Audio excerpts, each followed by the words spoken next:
Section 1. The iceberg, the surface, and the yellow world beneath it. Let's start right at the top of the iceberg, the part that sits above the water, the part anyone who has ever spent a Sunday evening on a couch with the television on in the background already knows without really knowing they know it. The Simpsons is 36 years old. It premiered on December 17th, 1989, and it has not stopped since.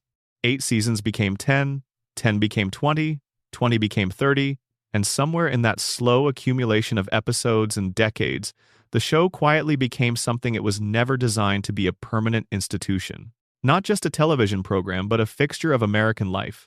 So deeply embedded in the culture that people who have never watched a single episode in their lives can still tell you Homer's catchphrase, still recognize the yellow family on the couch, still know that the kid skateboards, and the girl plays saxophone, and the baby has a pacifier that she never takes out. That level of cultural penetration is almost impossible to overstate. The Simpsons exists in a category occupied by almost nothing else. It has been running longer than the internet has been publicly accessible. It has been running longer than most of its current audience has been alive. There are people watching the show right now who were not born when it premiered, whose parents were not yet adults when it premiered, who exist in a world where The Simpsons has simply always been there. The way the sun has always been there, not something that started, but something that simply is.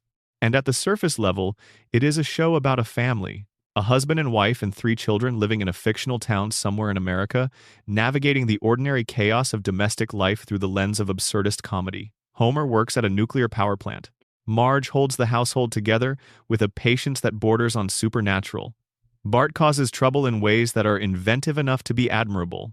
Lisa is smarter than everyone around her and quietly devastated by that fact. Maggie doesn't speak, doesn't walk without wobbling, and watches the whole operation from her high chair with enormous eyes that seem to be processing more than anyone gives her credit for. That is the surface of the iceberg.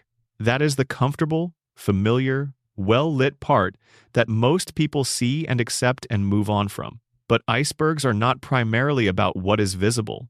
They are primarily about what is beneath the massive, dark, pressurized weight of everything that lives below the waterline, unseen and unacknowledged, and quietly enormous.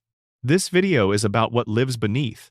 We are going to spend the next several hours in Springfield, and we are going to go further down than the show wants you to go. We are going to look at things the writers put into the background and hoped you would not notice, things they put into the foreground and hoped you would treat as jokes, and things they buried so deep in the lore and the continuity and the accumulated weight of 800 episodes that even dedicated fans have missed them. So settle in, get comfortable, let the world outside do whatever it is doing without you for a while. Springfield is waiting. The first thing to understand about the iceberg is that it has layers, and the layers are not arbitrary. They correspond to how deeply you have to look to find what is hidden. The surface entries, the things at the very top, are the facts about the show that feel like common knowledge but are stranger than they appear once you examine them closely. Take the yellow skin. Everyone knows the residents of Springfield are yellow. It is the show's most iconic visual choice, the thing that makes a silhouette of any Springfield character immediately recognizable from across a room. And the standard explanation, the one that circulates in casual conversation about the show, is that creator Matt Groening chose yellow because it would stand out on television screens and catch the eye of a channel surfer passing by. That explanation is real. Groening has confirmed it in interviews. The yellow was a deliberate, attention-grabbing device in an era when most animated shows used more naturalistic skin tones. But that is the production explanation. It tells you why the animators chose yellow. It does not tell you what the yellow means within the world of the show itself. Because within the logic of Springfield, the yellow skin is not an art style that applies to everyone equally. It applies specifically and almost exclusively to the residents of Springfield. When outsiders visit, when celebrities appear as guest stars, when characters arrive from other cities, when the show depicts people who live beyond Springfield's borders, they are drawn differently. Their proportions shift towards something more recognizably human. Their eyes are less dramatically oversized. Their features sit on their faces in arrangements that more closely resemble actual anatomy.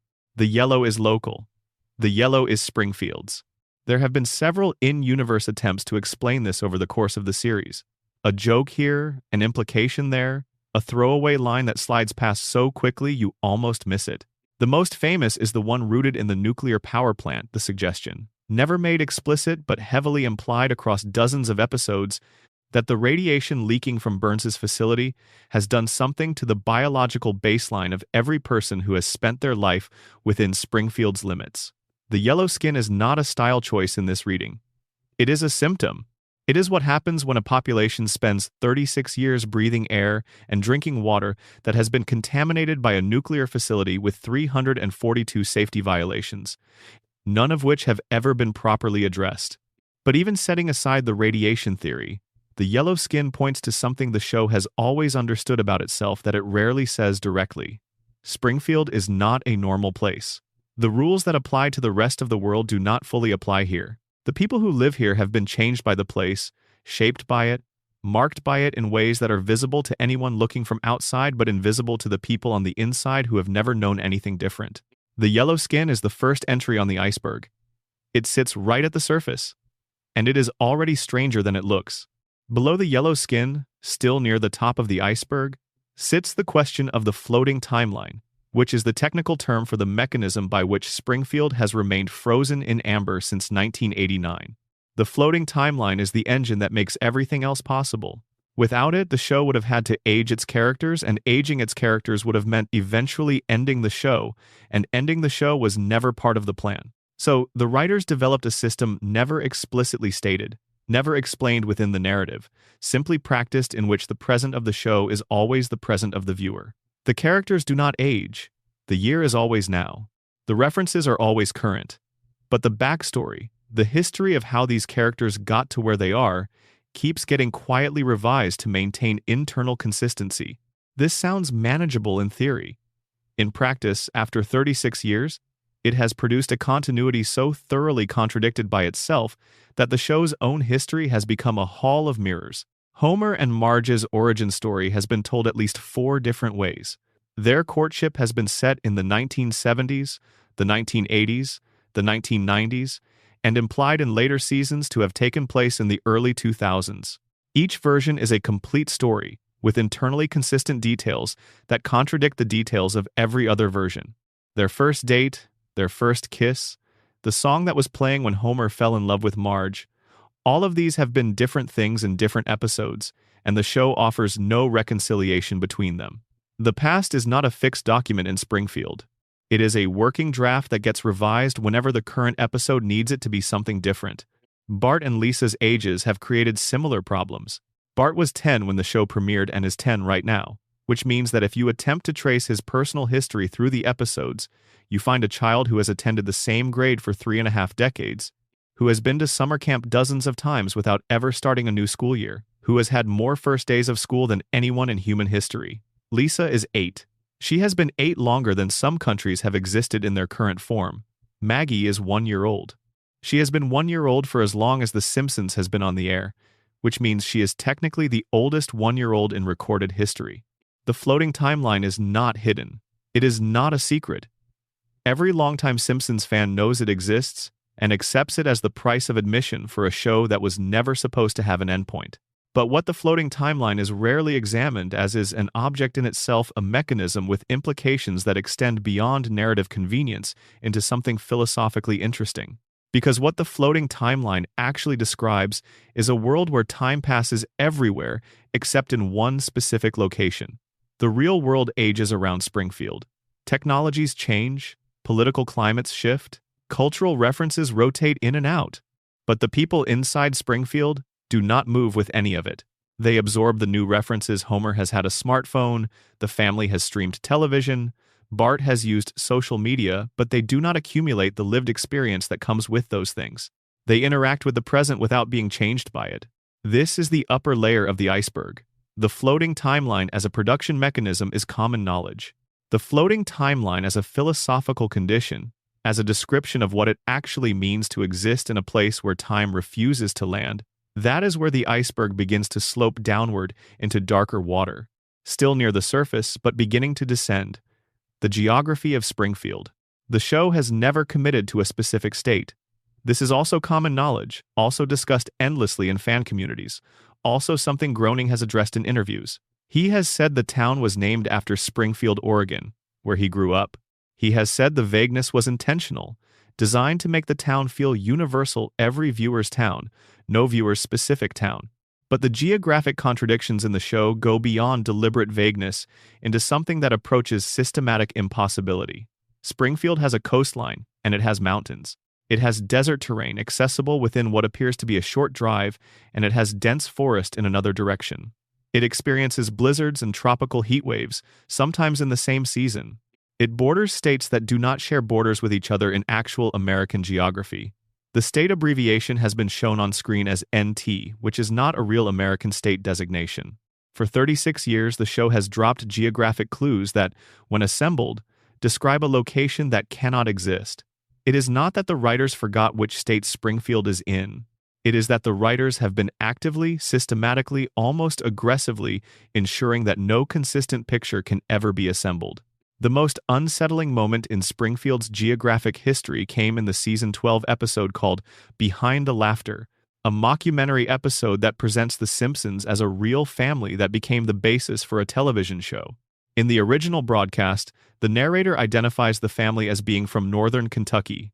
In syndicated reruns of the same episode, that line was changed to a different state. The definitive answer to where Springfield is located, given in what the show framed as a documentary, was different depending on which version of the episode you watched. Springfield is not located anywhere. Springfield is located everywhere. And that distinction, which sounds like a charming piece of trivia at the surface level of the iceberg, becomes something more interesting the deeper you go. A town with no fixed location cannot be regulated by any specific state government. It cannot be subject to any consistent EPA oversight. It cannot be held accountable by any particular Attorney General's office. It floats, jurisdictionally, in the same way its timeline floats temporally, always present, never pinned down, always just out of reach of anyone who might want to ask serious questions about the three-eyed fish in the river and the cracked cooling towers on the hill. Now, let us go a little deeper. Still visible from the surface if you lean over the edge, but cold enough to feel different. The show's humor has always contained a specific flavor of darkness that casual viewers absorb without fully registering. The jokes about the nuclear plant are funny. The jokes about Homer's incompetence are funny. The jokes about Burns's cruelty are funny. But beneath the comic framing of each of these things is a set of facts that, if you were to encounter them in a news article rather than a cartoon, would read as catastrophic. 342 safety violations in a single facility. That is the canonical number, not a handful of minor paperwork issues. 342 documented failures to meet safety standards in a facility that processes radioactive material and provides electricity to an entire town. The estimated cost to bring the plant up to code was $56 million. Burns had access to significantly more than $56 million. He chose not to spend it. The violations the show has depicted over its run include radioactive waste being dumped directly into bodies of water, specifically the river from which Springfield residents draw water and in which Springfield children fish. They include radioactive waste being deposited on playgrounds where children play. They include plutonium being used as a paperweight on a desk in the facility, casually, the way you might use a paperweight you bought at a garage sale. The cooling towers have been depicted with visible cracks that were, at one point, patched with chewing gum. The facility has been shown to contain luminous rats, animals that glow because of their radiation exposure, living and breeding within the walls of an active nuclear plant. And then there is the detail the show mentions once and never returns to: skeletons in the basement. Human skeletons in the basement of the Springfield nuclear power plant. No explanation is offered. No investigation follows. The camera shows you bones and moves on, and Springfield moves on with it, because that is what Springfield does with information it does not know how to process. The man responsible for ensuring none of this happens, the safety inspector whose literal job is to prevent radioactive catastrophe, is Homer Simpson. Homer's IQ has been canonically stated by the show's own creator to be 55. He has a crayon lodged in his brain from childhood, physically blocking neural pathways and reducing his cognitive function in ways the show depicts as both comic and, if you think about it long enough, genuinely harrowing. He sleeps at his workstation. He has caused multiple nuclear incidents through negligence so spectacular it occasionally crosses the line from incompetence into something that resembles performance art. None of this is hidden. All of it is presented openly, episode after episode, as the backdrop against which Springfield's comedy plays out. The iceberg entry here is not that the plant is dangerous. The iceberg entry is the question of why. Across 36 seasons, no external authority has intervened. The EPA has appeared in the show. The federal government exists within Springfield's universe. And yet the plant continues to operate, to violate, to leak, to employ a man with an IQ of 55 as its safety inspector. The answer, which the show provides in pieces scattered across decades of episodes, is that Springfield's relationship with the plant is not a matter of regulation. It is a matter of dependency so total that the town cannot afford to see clearly what it is dependent on. Before we go deeper, drop a comment below and let us know where in the world you are watching from and what time it is where you are. There is something nice about knowing that people in different cities and different time zones are settling in for the same journey. And if you are new here, the subscribe button is right there. It costs nothing, and it means you will be here for whatever we find further down. Let us now talk about something the surface-level discussions almost never touch: the internal consistency of the show's own emotional logic and what it reveals about Springfield as a system rather than a setting. Springfield is structured, at its core, around a series of relationships that never change. Homer is subordinate to Burns and will always be subordinate to Burns, no matter how many times the show depicts Homer briefly gaining the upper hand or momentarily achieving something. Bart is subordinate to Skinner and will always be, no matter how many battles Bart wins. Lisa is subordinate to a community that does not value what she has to offer and will always be, no matter how many times the show acknowledges that her intelligence is wasted in Springfield. Ned Flanders will always suffer more than he deserves and receive less than he has earned. Marge will always hold together a household that extracts more from her than it returns. These relationships are not incidental. They are the architecture of the show. And what they describe, collectively, is a town where the hierarchy is permanent, where your position in the social structure is fixed at birth and maintained by forces too large and too entrenched to be challenged by individual effort. Homer tries to improve his situation and fails. Lisa tries to improve her community and fails. Marge tries to improve, her marriage really tries, with the kind of sustained emotional effort that would transform most relationships and ends up more or less where she started. The Simpsons is, beneath its comedy, a show about the weight of systems, about how the structures in which people live shape them into the people they become, and how those structures are designed to resist the kind of disruption that would make real change possible. Burns' empire exists not because Burns is simply a villain, but because the town's economy depends on the plant depends on Burns, and Burns depends on maintaining the conditions including Homer's incompetence, including the population's cognitive impairment, including the geographic and jurisdictional ambiguity that protects the facility from external oversight that allow his operation to continue. This is the lowest entry in the first section of the iceberg. Not a single fact, but a structural recognition. Springfield is not a dysfunctional town despite its systems. It is dysfunctional because of them. The chaos, the incompetence, the endless cycle of catastrophe and reset, these are not bugs. They are features of a system that is working exactly as it was designed to work by the people who designed it and who benefit from its continued operation. The iceberg's surface is yellow and funny and warm. This far down, the light is already starting to fade, and we have barely begun to descend. Number. Section 2. The characters nobody talks about sideshow: Bob, Snake, and Krusty's Hidden World. The Simpsons has one of the largest recurring casts in the history of American television. By some counts, the show has introduced and maintained more than 300 named characters over its run, a population of Springfield residents, visitors, criminals, politicians, and oddities that collectively constitute something closer to a small fictional world than a conventional cast of supporting players. Most of the conversation about these characters focuses on the same group: the core family, Burns, Flanders, Moe, Barney, Principal Skinner, Chief Wiggum. These are the characters who appear most frequently, who have been given the most screen time, who have had their backstories explored across multiple episodes. They are the visible portion of Springfield's supporting cast. But below them, in the part of the iceberg that casual viewing does not reach, there is a second tier of characters whose stories are far more elaborate, far more dark, and far more internally consistent than their limited screen time would suggest. Characters who, if you were to take every episode in which they appear and lay them end to end, would reveal narratives of remarkable specificity and depth. Sideshow Bob is the most obvious example, but the obvious example is often the one most deserving of serious examination. So let us examine him seriously. Robert Underdunk Terwilliger Jr.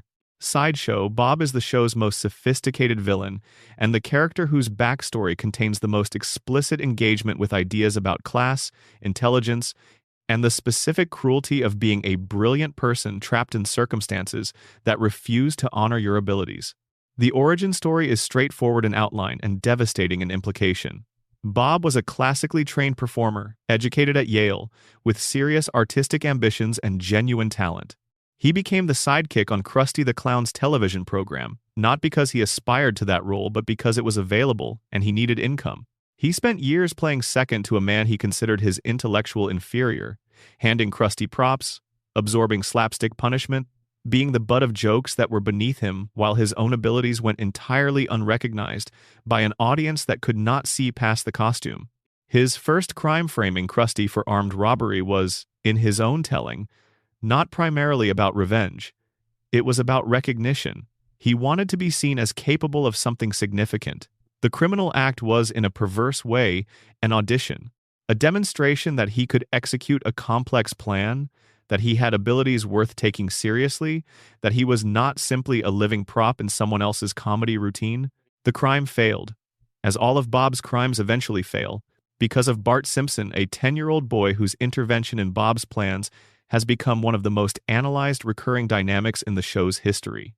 Bob's relationship with Bart is the relationship between a brilliant adult and the child who is always inexplicably better than him. Bob plans with precision and executes with elegance, and is defeated by Bart's combination of instinct, luck, and the particular advantage of having nothing to lose. Bob cares enormously about the outcome.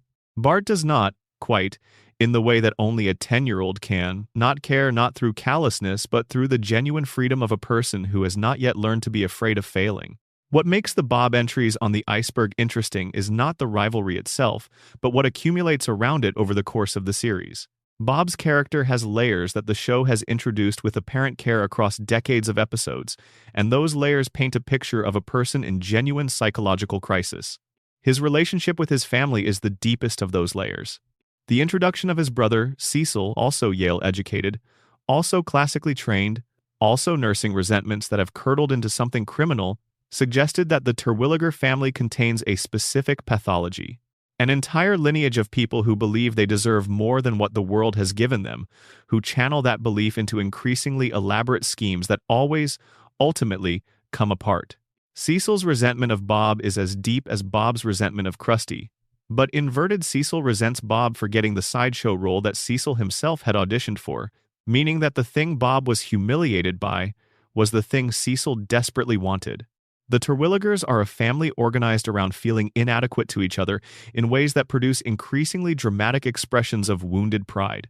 And then there is Bob's wife, Francesca, introduced in a later season when Bob attempts to build a quiet life in Italy.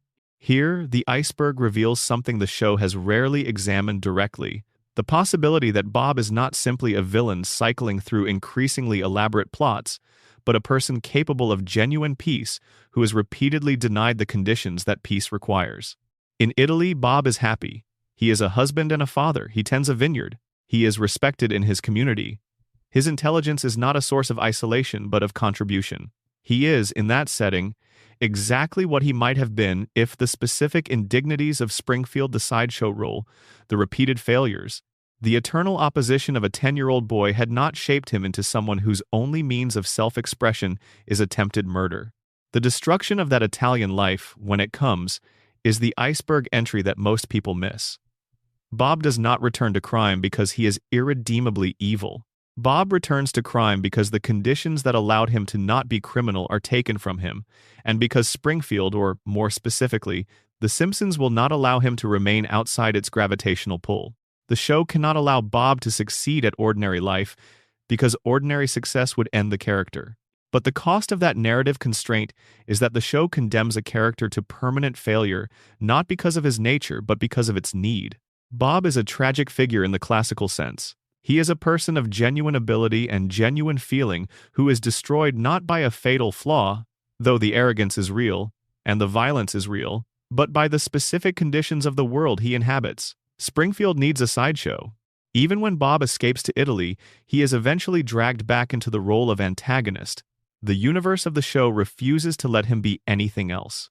Below Bob on the iceberg, in territory that requires more specific attention to episodes most viewers have half remembered at best, sits the character of Snake Jailbird. Snake, whose full canonical name has been revealed as Chester Turley, though the show uses this information so infrequently that most fans are unaware of, it is one of Springfield's most frequently depicted criminals. He robs the Quick E-Mart, he engages in car theft, assault, and a rotating menu of petty crimes that keep him in and out of Springfield's correctional system on a schedule so regular it has become a background rhythm of the show. He is Springfield's criminal infrastructure, made visible a recurring reminder that the town's legal system processes the same people over and over in a cycle that neither rehabilitates nor effectively punishes, but simply circulates. But Snake's deeper story, the iceberg entry, not the surface gag, involves an episode from Season 9 called Sideshow Bob Roberts. No, wait. The relevant episode is actually from Season 9, Girly Edition. No, the specific snake-focused entry is from the episode called Who Shot Mr. Burns, tangentially, but his deepest lore entry comes from the two-parter involving his execution in the episode entitled Natural-Born Kissers Adjacent Material. Let me be precise about what makes Snake's story genuinely strange when examined closely. The show has established, in scattered references across its run, that Snake's criminal career is not simply opportunistic. He has been depicted as having attended college, the University of Springfield, which is not a prestigious institution, but is nonetheless an institution, and as having been radicalized from a relatively ordinary academic trajectory into professional criminality through a specific series of events involving his time in the system. More interesting is the episode in which Springfield attempts to execute Snake, and, during the process, his spirit temporarily possesses Homer. This is played as a joke, and within the Treehouse of Horror framework, it functions as one. But the show has also established in non-Halloween canonical episodes that Springfield's criminal justice system has executed people. Real executions. The death penalty exists in Springfield, is administered in Springfield, and Snake has been subjected to it, and has survived through what the show presents as a running gag, but which, within the logic of the radiation theory, reads as something stranger.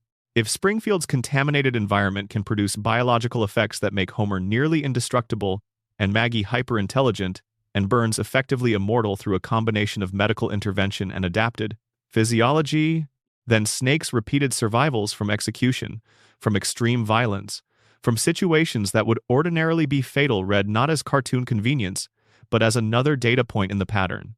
Springfield's criminal class is as affected by the environmental contamination as everyone else. The difference is that for Snake, the effect has manifested not as reduced intelligence or enhanced cognitive function, but as a specific durability that keeps him alive and cycling through the system indefinitely. Snake as a character is the show's most direct portrait of what happens when the criminal justice system operates as a loop rather than as a mechanism of genuine consequence. He commits crimes, gets caught, serves time, returns to crime. The system processes him without changing him, and he returns to the system without changing it. The loop is the point. Springfield's justice system does not resolve anything. It recycles. Krusty the Clown deserves more examination than he typically receives, because his story contains one of the iceberg's most carefully buried emotional cores. The surface version of Krusty is straightforward. A jaded, semi-corrupt television personality who maintains a children's entertainer persona that bears no relationship to his actual character, which is cynical, self-destructive, and occasionally criminal. He smokes heavily, he gambles, he has been involved in financial fraud. He maintains the character of Krusty the Clown for purely mercenary reasons, having no genuine affection for his audience or his product. The clown suit is a business. The laughing is professional, but the deeper version of Krusty, the one the show reveals in pieces across episodes that span the show's entire run, is a portrait of a man in permanent estrangement from the only relationship that ever mattered to him, Herschel Krustofsky. Krusty's real name is the son of a rabbi. His father, Rabbi Hyman Krustofsky, was one of the most respected members of Springfield's Jewish community. Krusty's choice to become a clown was, in his father's view, a rejection of everything the family stood for, a turn away from tradition, from dignity, from religious commitment, toward a career his father considered inherently foolish. Rabbi Krustovsky sat Shiva for his son. He performed the mourning ritual that Jewish tradition reserves for the dead, treating his living son as no longer present in his life. The estrangement lasted decades. Krusty built his career, his television empire, his fraudulent merchandise operation, all of it, under the shadow of a father who had declared him dead. The clown persona, the exaggerated makeup, the constant performance, the professional joviality that masks his actual emotional state reads differently once you know this. Krusty is a man who chose entertainment over family and was punished for that choice by the most complete form of rejection his culture could offer. The clown suit is not just a job. It is the costume he put on when his father buried him. The reconciliation episode in which Bart and Lisa help broker a reunion between Krusty and the rabbi is one of the show's most genuinely moving, and it is moving precisely because the show has done the work of establishing what was lost. But the iceberg entry is what happens after the reconciliation, because the rabbi eventually dies, and Krusty, having spent his adult life in estrangement and then having been given a brief window of restored relationship, loses his father again, this time permanently. He is left with the reconciliation, which is something, but also with the awareness of all the years the estrangement consumed, which cannot be recovered. Krusty continues performing. The show goes on, the makeup goes back on. And behind the painted smile is a man who got his father back just in time to lose him again, and who learned too late that the clown suit his father hated was the thing that kept them apart for most of their lives. Below Krusty, in the colder layers of this section, sit the characters whose darkness is more diffuse, less a single story than a pattern of details that, assembled, describe something the show has never addressed directly. Chief Clancy Wiggum is presented as a buffoon. He is incompetent, lazy, easily corrupted, and professionally negligent in ways that would, in a realistic setting, have resulted in his immediate termination from any law enforcement position decades ago. His incompetence is the engine of 100 comic plots. The Springfield police cannot solve crimes because Wiggum cannot solve crimes. The justice system malfunctions because its chief enforcer is a man who prioritizes donuts and his own comfort over any recognizable form of law enforcement. But the iceberg entry on Wiggum is his relationship with his son Ralph. Ralph Wiggum is, on the surface, the show's most reliably absurd secondary character. He exists to say things that make no logical sense and receive laughs from the audience for their surreal disconnection from reality. He does not understand basic social situations. He makes statements about his cat being on fire that are received as non sequiturs.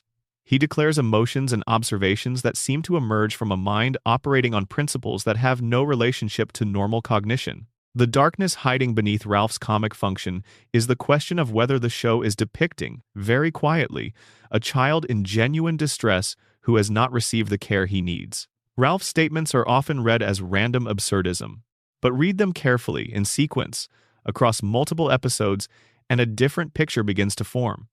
Ralph describes situations at home that suggest neglect. He describes physical experiences that suggest he does not fully understand his own body or his own needs. He describes emotional experiences, loneliness, confusion, a desperate desire for connection that the show frames as jokes but that, if taken at face value, describe a child who is not okay. His father is professionally negligent. His mother is largely absent from the show's portrayal of the Wiggum household. Ralph attends school, technically, but no one at Springfield Elementary seems to treat his development as something requiring serious intervention. He cycles through the show as a background presence, a generator of absurdist lines, while the possibility that he represents something the show is deliberately not examining directly lingers in the space between the jokes. The final character we will examine in this section is one who barely appears in the show at all, who exists primarily in a single episode, and yet whose story contains one of the iceberg's most structurally significant pieces. Leon Kompowski is a large, physically imposing man who appears in a Season 2 episode called Stark Raving Dad. He arrives at the Springfield Mental Institution, where Homer has been briefly committed after wearing a pink shirt to work and being assessed by the plant's doctor as a potential danger. Leon claims to be Michael Jackson.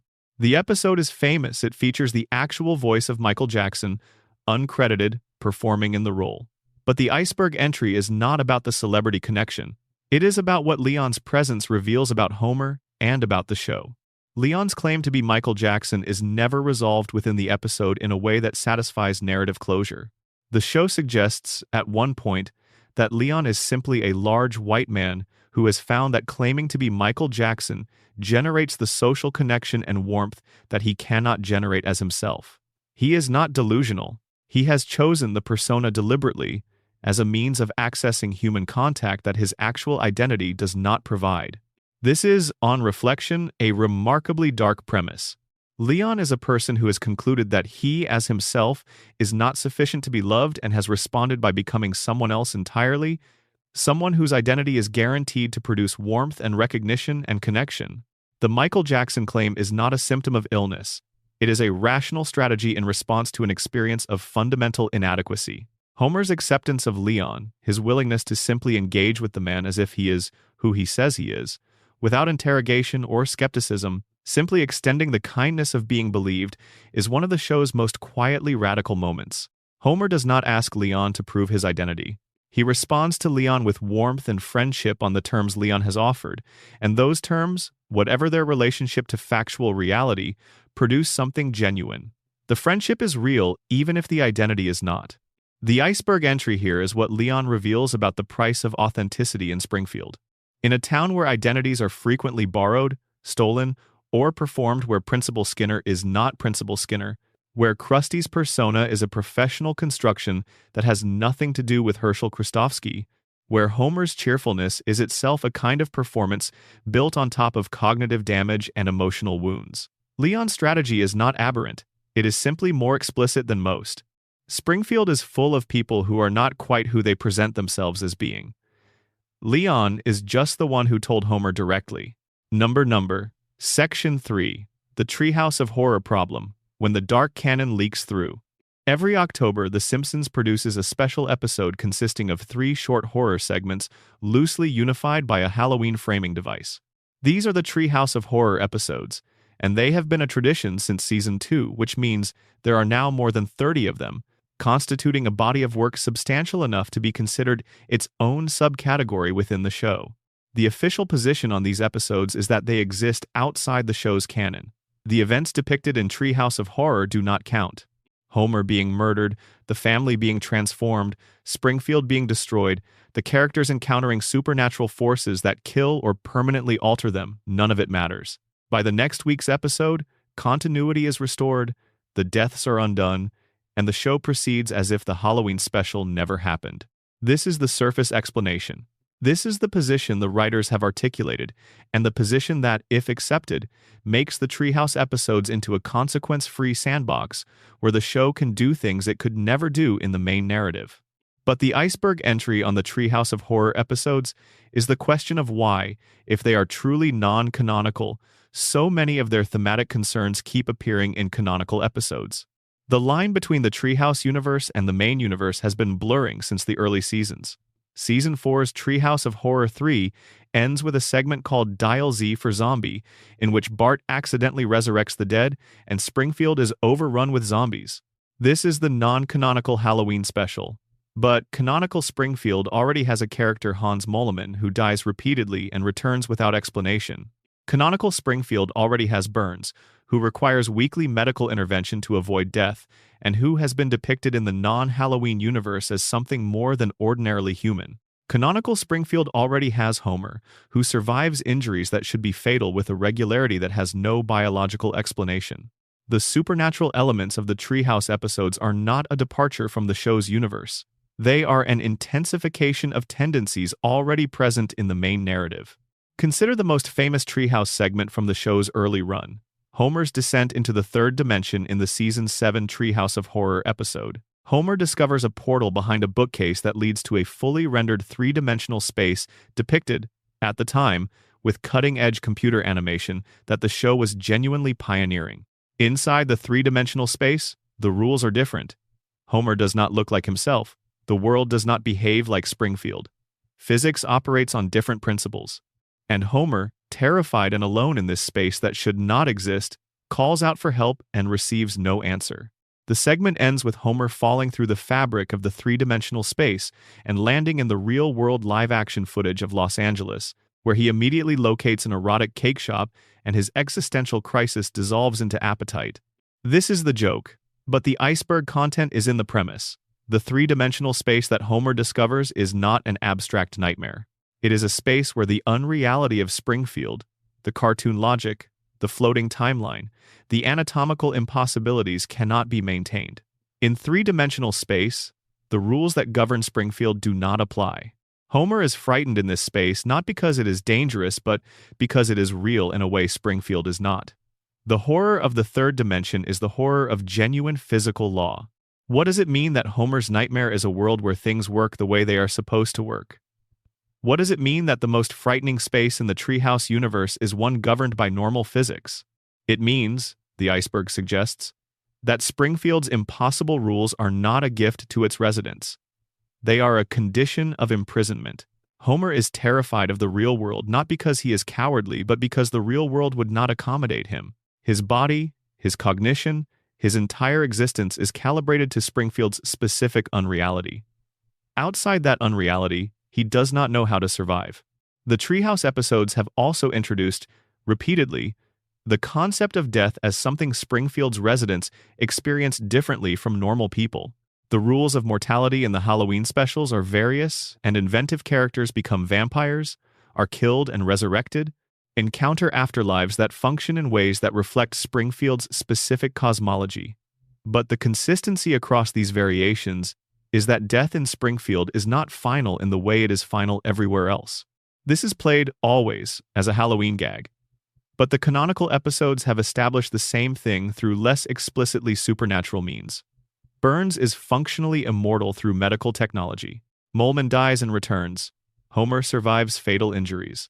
And the show has depicted, in multiple canonical episodes, an afterlife that exists and is accessible. Homer has spoken to God, has had encounters with figures from the other side of death, has experienced states that blur the boundary between living and something else.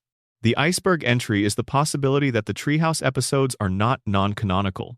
They are hyper-canonical episodes in which the supernatural underpinnings of Springfield's reality, normally expressed through implication and comedy, are allowed to become explicit. The Halloween special is not a departure from the show's universe. It is the show's universe with its mask off. In the main narrative, Burns is an ancient man sustained by weekly radiation treatments and a fortune that predates the nation. In the Treehouse universe, Burns is a vampire. In the main narrative, Springfield's residents are biologically altered by decades of nuclear contamination. In the Treehouse universe, they are monsters. In the main narrative, Homer has encountered God and had his consciousness altered by physical brain damage. In the Treehouse universe, Homer is possessed, transformed, transported to other dimensions. The Treehouse horror is just the regular horror made visible. The show knows this. The iceberg entry is recognizing it. Let us go further into the Treehouse territory and examine a specific segment that has generated more genuine fan analysis than almost any other Halloween moment in the show's run. Treehouse of Horror 5, from Season 6, contains a segment called The Shinning, a parody of Stanley Kubrick's The Shining, in which the Simpsons take a caretaker position at Mr. Burns's remote mountain lodge. The television and beer supply are cut off, and Homer descends into violent madness. The parody is faithful enough to the source material to function as comedy for viewers who know the original film, and funny enough on its own terms to work for viewers who do not. But the iceberg entry on The Shinning is its specific portrait of what Homer is like when the television and beer are removed. The joke is that Homer's sanity is directly maintained by his access to television and alcohol, and that without them he becomes dangerous. But beneath the joke is a portrait of a man whose equilibrium is entirely dependent on external inputs. Homer, without his comfort mechanisms, without the beer and the television and the donuts and the couch and the routine of the power plant and Marge's patience and the children's presence, is not simply irritable. He is murderous. The Treehouse framing allows the show to take this to its logical extreme in a way the main narrative cannot. But the main narrative has always implied it. Homer's need for comfort is not a quirk. It is structural. The beer is not entertainment.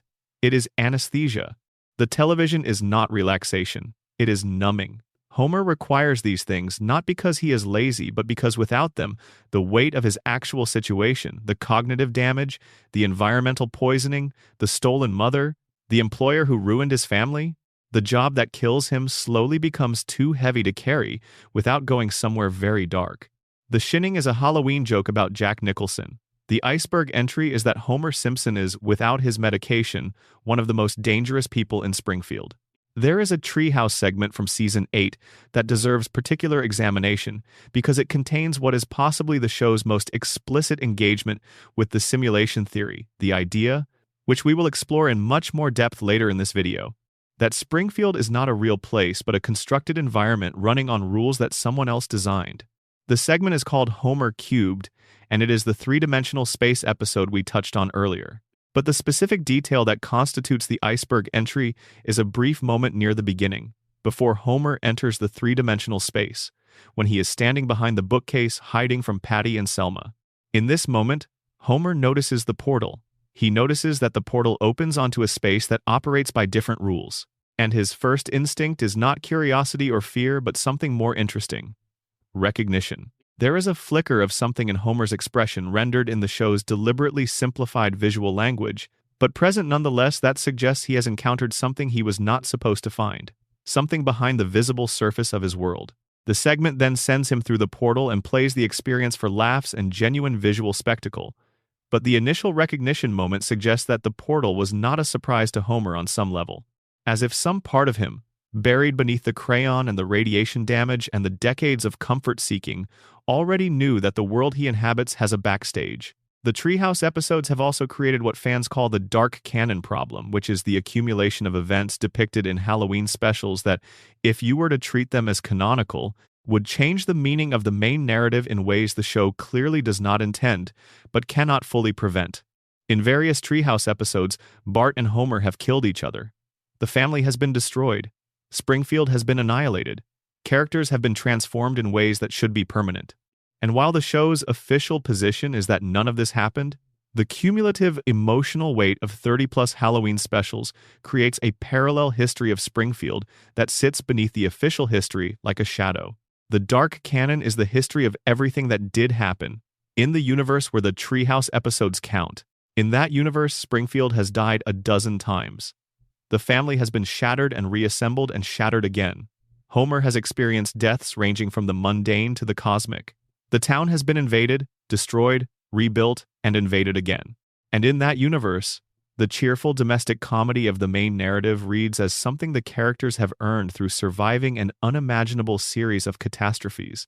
Not the natural state of the show, but a fragile peace maintained by people who know, in some deep and unspoken way, what the worst looks like because they have already experienced it. The dark canon does not contradict the main narrative. It contextualizes it.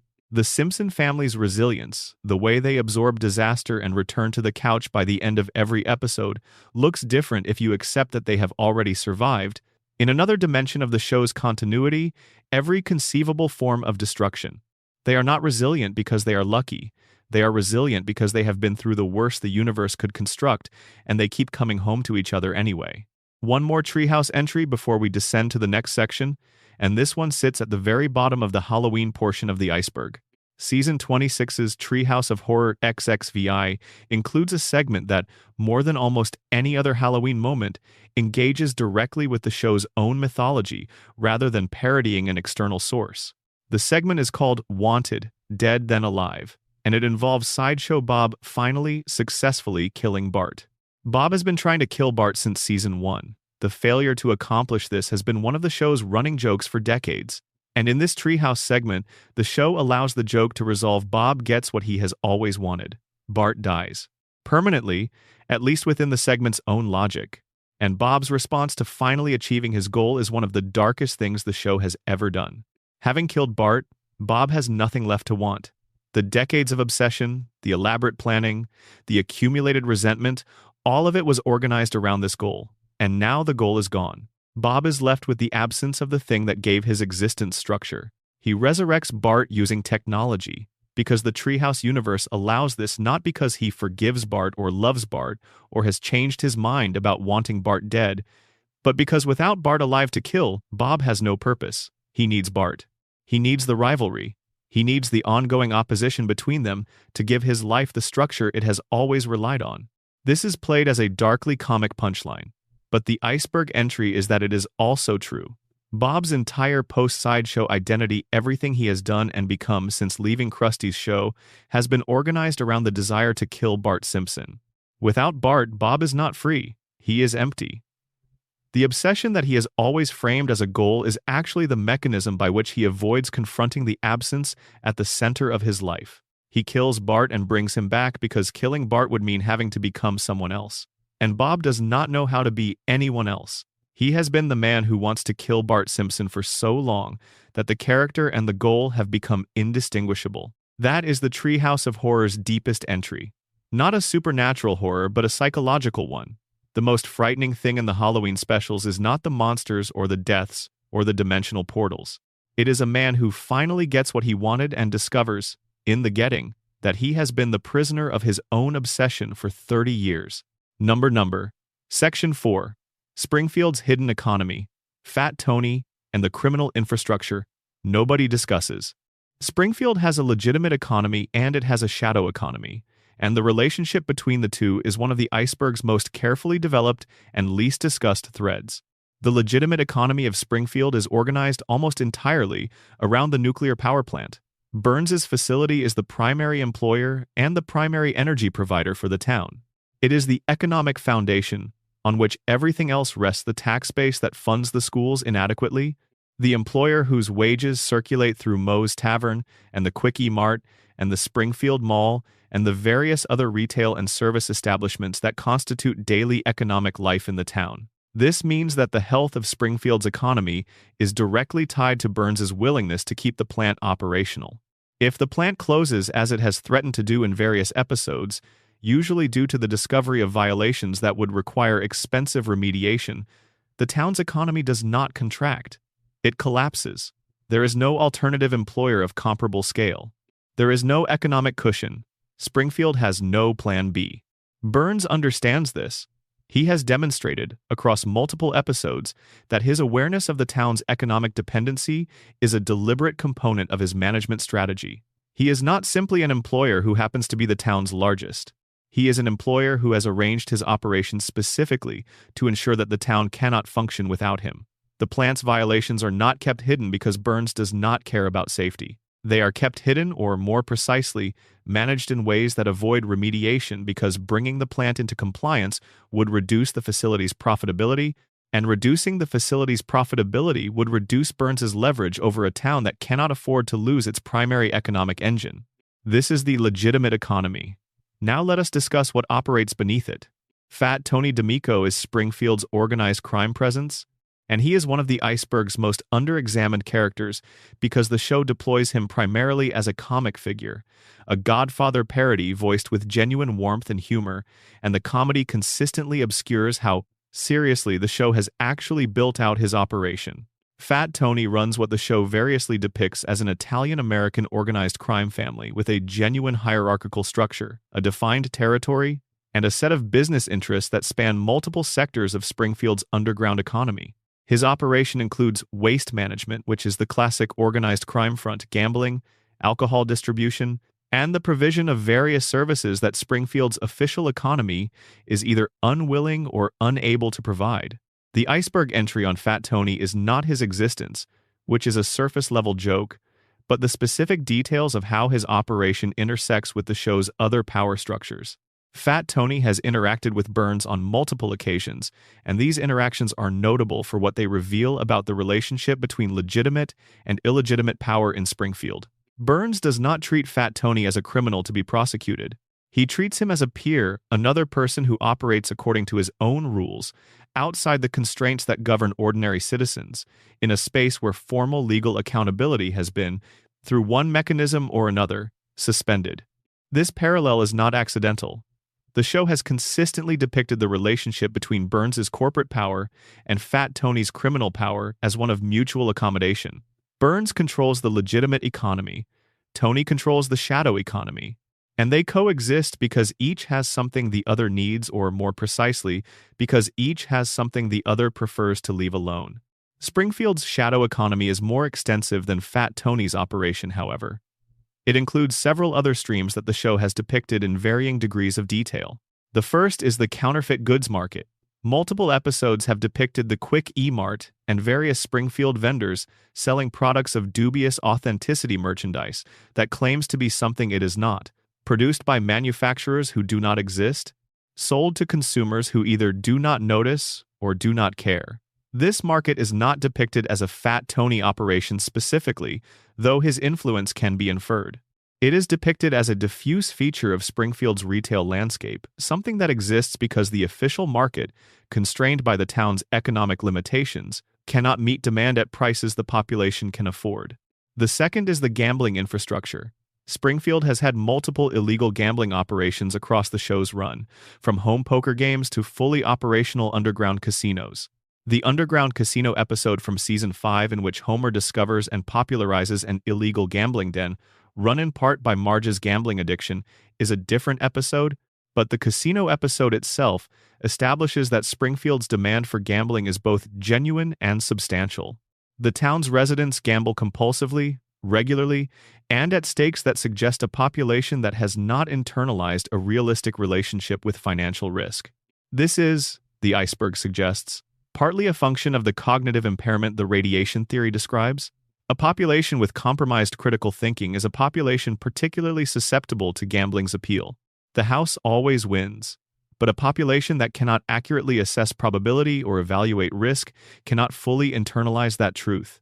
The third element of the shadow economy is pharmaceutical. Springfield has a functioning black market for medications, specifically for medications that allow the town's residents to manage the effects of their environment without going through official medical channels that might document what is happening to them. This is depicted obliquely across the series, in jokes about Springfield's pharmacies and in background details that suggest a town with unusually high rates of medication use and unusually casual attitudes toward its procurement. Let us talk about the Quick E-Mart and Apu Nahasapi Mapedalon, because the Quick E-Mart is not simply a convenience store. It is one of Springfield's key economic nodes, and its owner is one of the show's most complex portrayals of economic precarity within the American immigrant experience. Apu has a doctorate. He has a PhD in computer science from the Calcutta Institute of Technology, completed his post-doctoral work in the United States, and ended up running a convenience store in Springfield through a chain of circumstances that the show depicts with more care than it is usually credited for. He is overqualified for his position in a way that is both comic and quietly devastating. He is a man with extraordinary educational achievement, working a job that requires none of it in a country that did not provide him a path to use what he had worked to acquire. The Quickie Mart itself operates within the show's universe, under conditions that would be difficult to sustain in a functioning market.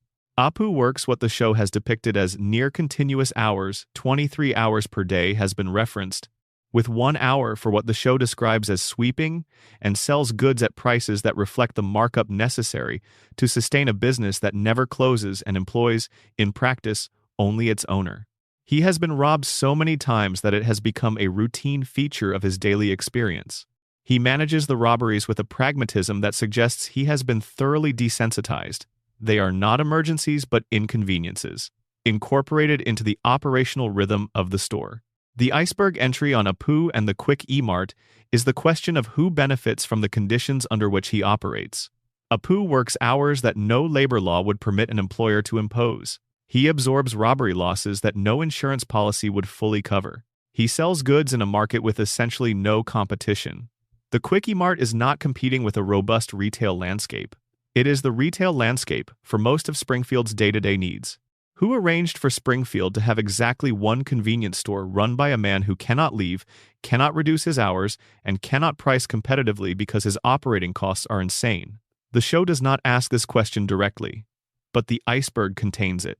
There is another element of Springfield's economy that the show has never examined directly, but which is implied by 100 details spread across decades of episodes. The city government itself as an economic actor. Mayor Quimby, whose full name, Joseph Fitzgerald O'Malley Fitzpatrick O'Malley Quimby, Is itself a parody of a certain kind of American political identity, is Springfield's mayor, and his administration has been depicted consistently as one of the most explicitly corrupt in fictional political history. Quimby does not merely engage in the ordinary political corruption of favoring donors or adjusting policy in ways that benefit political allies. He has been depicted accepting direct cash payments for specific favors, maintaining relationships with organized crime, diverting public funds to personal uses, and managing the town's infrastructure specifically to ensure the perpetuation of conditions that maintain his power. The roads in Springfield are notoriously terrible, the schools are chronically underfunded, public services operate at a level of dysfunction that, in reality, would produce either political change or civil unrest.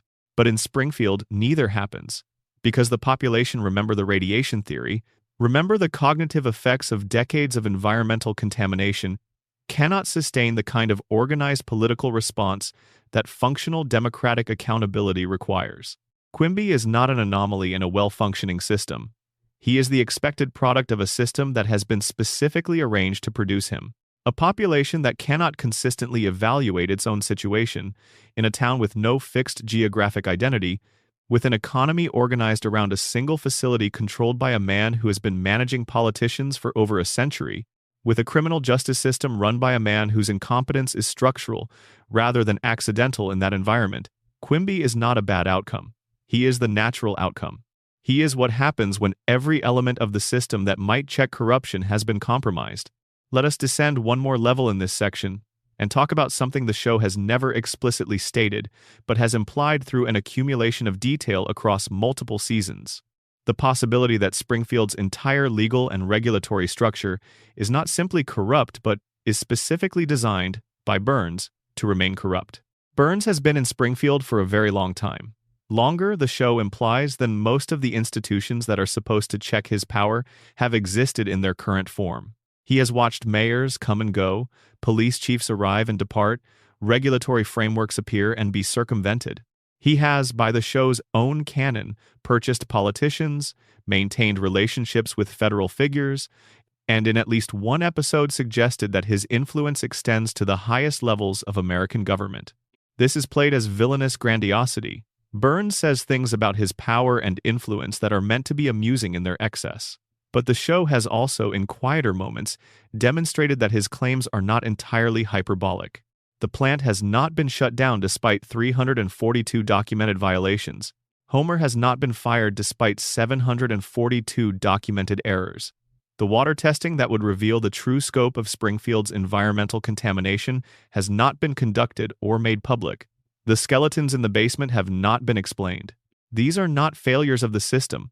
They are the system, operating as Burns has arranged it to operate. The corruption is not an aberration.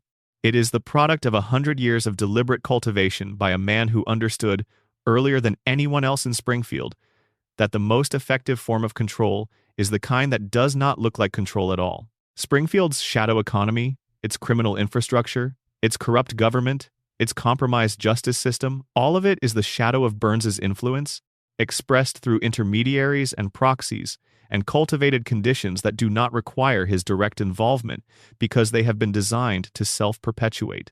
Burns is not actively running Fat Tony's operation. He does not need to.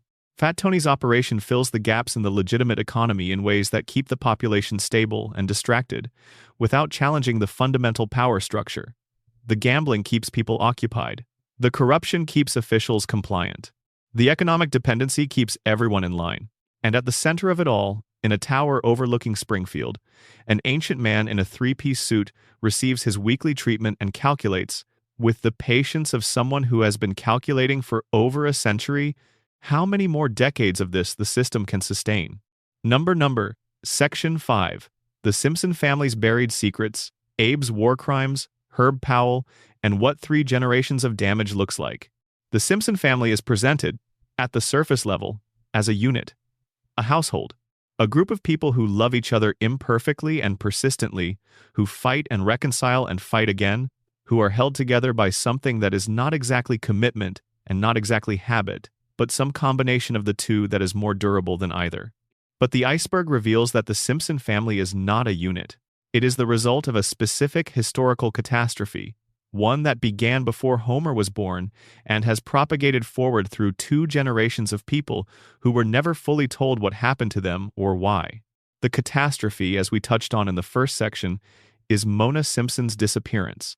But to understand the full scope of the damage, you have to go further back than Mona. You have to go to Abraham Simpson, and you have to be willing to look at him clearly. Abe Simpson Grandpa, as the family calls him, is the show's primary figure of elder generation comedy. He rambles. He references events from a past so distant that no one currently living can verify or contradict his account of them. He tells stories that begin with apparent purpose and dissolve into non sequitur, that circle through historical events without coherent organization, that seem to have been generated by a memory that has become more impressionistic than specific. He is the grandfather who everyone loves and nobody listens to, the elder whose experience has become inaccessible through the degradation of the mechanism that stored it. This is the surface. The iceberg on Abe is substantially darker. Abe served in World War II, and the show has depicted his wartime service across multiple episodes. In some of these episodes, he is a hero, a brave soldier who participated in significant actions, who served with distinction, who was part of the generation that genuinely saved the world from something that needed saving from. These episodes are warm and funny, and treat Abe's service with the kind of nostalgic reverence that a show of its era was expected to offer. But in other episodes, in the details that accumulate in the background, in the implications of things, Abe says when the joke requires him to say something specific, a different picture of his wartime service begins to form. Abe has referenced, in various episodes, participation in events that the show frames as wartime adventurism, but which, described plainly, constitute serious violations of the rules of war. He has described actions taken in the Pacific theater and the European theater that, while delivered as rambling comedy, involve the treatment of prisoners, the handling of non-combatants, and the execution of orders that would not have been lawful even by the standards of the era. The show never examines this directly. It never positions Abe as someone who did bad things in the war, but the accumulation of details, across episodes spread across decades, suggests that Abe's wartime experience contains material that the show is not fully willing to confront but cannot entirely suppress. It keeps leaking out through the comedy, in the form of details that are slightly too specific and slightly too dark to be purely incidental. Abe's deal with Burns is the iceberg entry that most directly connects his history to Homer's situation. The deal, revealed in a later season, is this. Burns committed a crime. Abe discovered it. And rather than reporting what he knew, rather than holding Burns accountable in a way that might have altered the course of Springfield's history and certainly would have altered Homer's life, Abe made a transaction. His silence, in exchange for Homer's guaranteed employment at the plant. Let the implications of this settle. Abe knew what Burns was. He knew the man was capable of crimes significant enough to be worth concealing. And he protected Burns, in exchange for a promise that his son would always have a job. He sold his knowledge of Burns's wrongdoing to ensure that Homer would never be unemployed, never be without income, never be the kind of person who has to worry about the basic economics of daily life. What Abe did not factor in, or perhaps what he chose not to think about, is that the guaranteed employment he secured for Homer was employment at the facility owned by the man who had committed the crime. He placed Homer inside Burns's orbit permanently. He made Homer financially dependent on the man whose wrongdoing Abe had covered up. He locked his son into a relationship of perpetual subordination to the specific person who, within the same generation, would also drive Homer's mother into exile. The deal is not a gift, it is a cage. Abe traded knowledge of Burns's crime for a guarantee that his son would always be standing inside the thing Burns built. And Homer spent his entire adult life there, working for his family's persecutor without ever understanding that that is what Burns was. Herb Powell exists at the far edge of the Simpson family's buried history, in the territory of secrets that were kept not through deliberate conspiracy but through the more ordinary mechanism of shame. Herbert Powell, or Herb, as he is called, is Homer's half-brother, the product of an affair between Abe Simpson and a woman Homer never knew existed. Herb grew up in the adoption system, put up by a father who could not or would not acknowledge him, raised without family connection or financial support, and built his own life through determination and intelligence into something substantial. He is the founder and CEO of Powell Motors, a significant American automobile manufacturer. He is successful in ways that make Homer's own trajectory look, by comparison, like the path of least resistance. Herb appears in 2 episodes. The first is his introduction, in which he discovers Homer and instantly recognizes a family resemblance: Homer's jawline, the curve of the skull, the general physical configuration that marks them as blood. He is delighted. He has family. He has a brother he did not know about and a connection to the people from whom he was separated. And he makes the catastrophic decision, out of that delight, to trust Homer's instincts in the design of a new automobile. The car Homer designs is a masterpiece of egotism, a vehicle designed entirely around Homer's personal preferences, with no consideration for market viability or consumer practicality or the basic economics of automobile manufacturing. It is enormous. It has a separate soundproofed dome for children. It has 3 horns, including one that plays the first 12 bars of La Cucaracha. The price point at which the car would need to be sold to recover its development costs is so high that it would be unaffordable for virtually every consumer in its target demographic.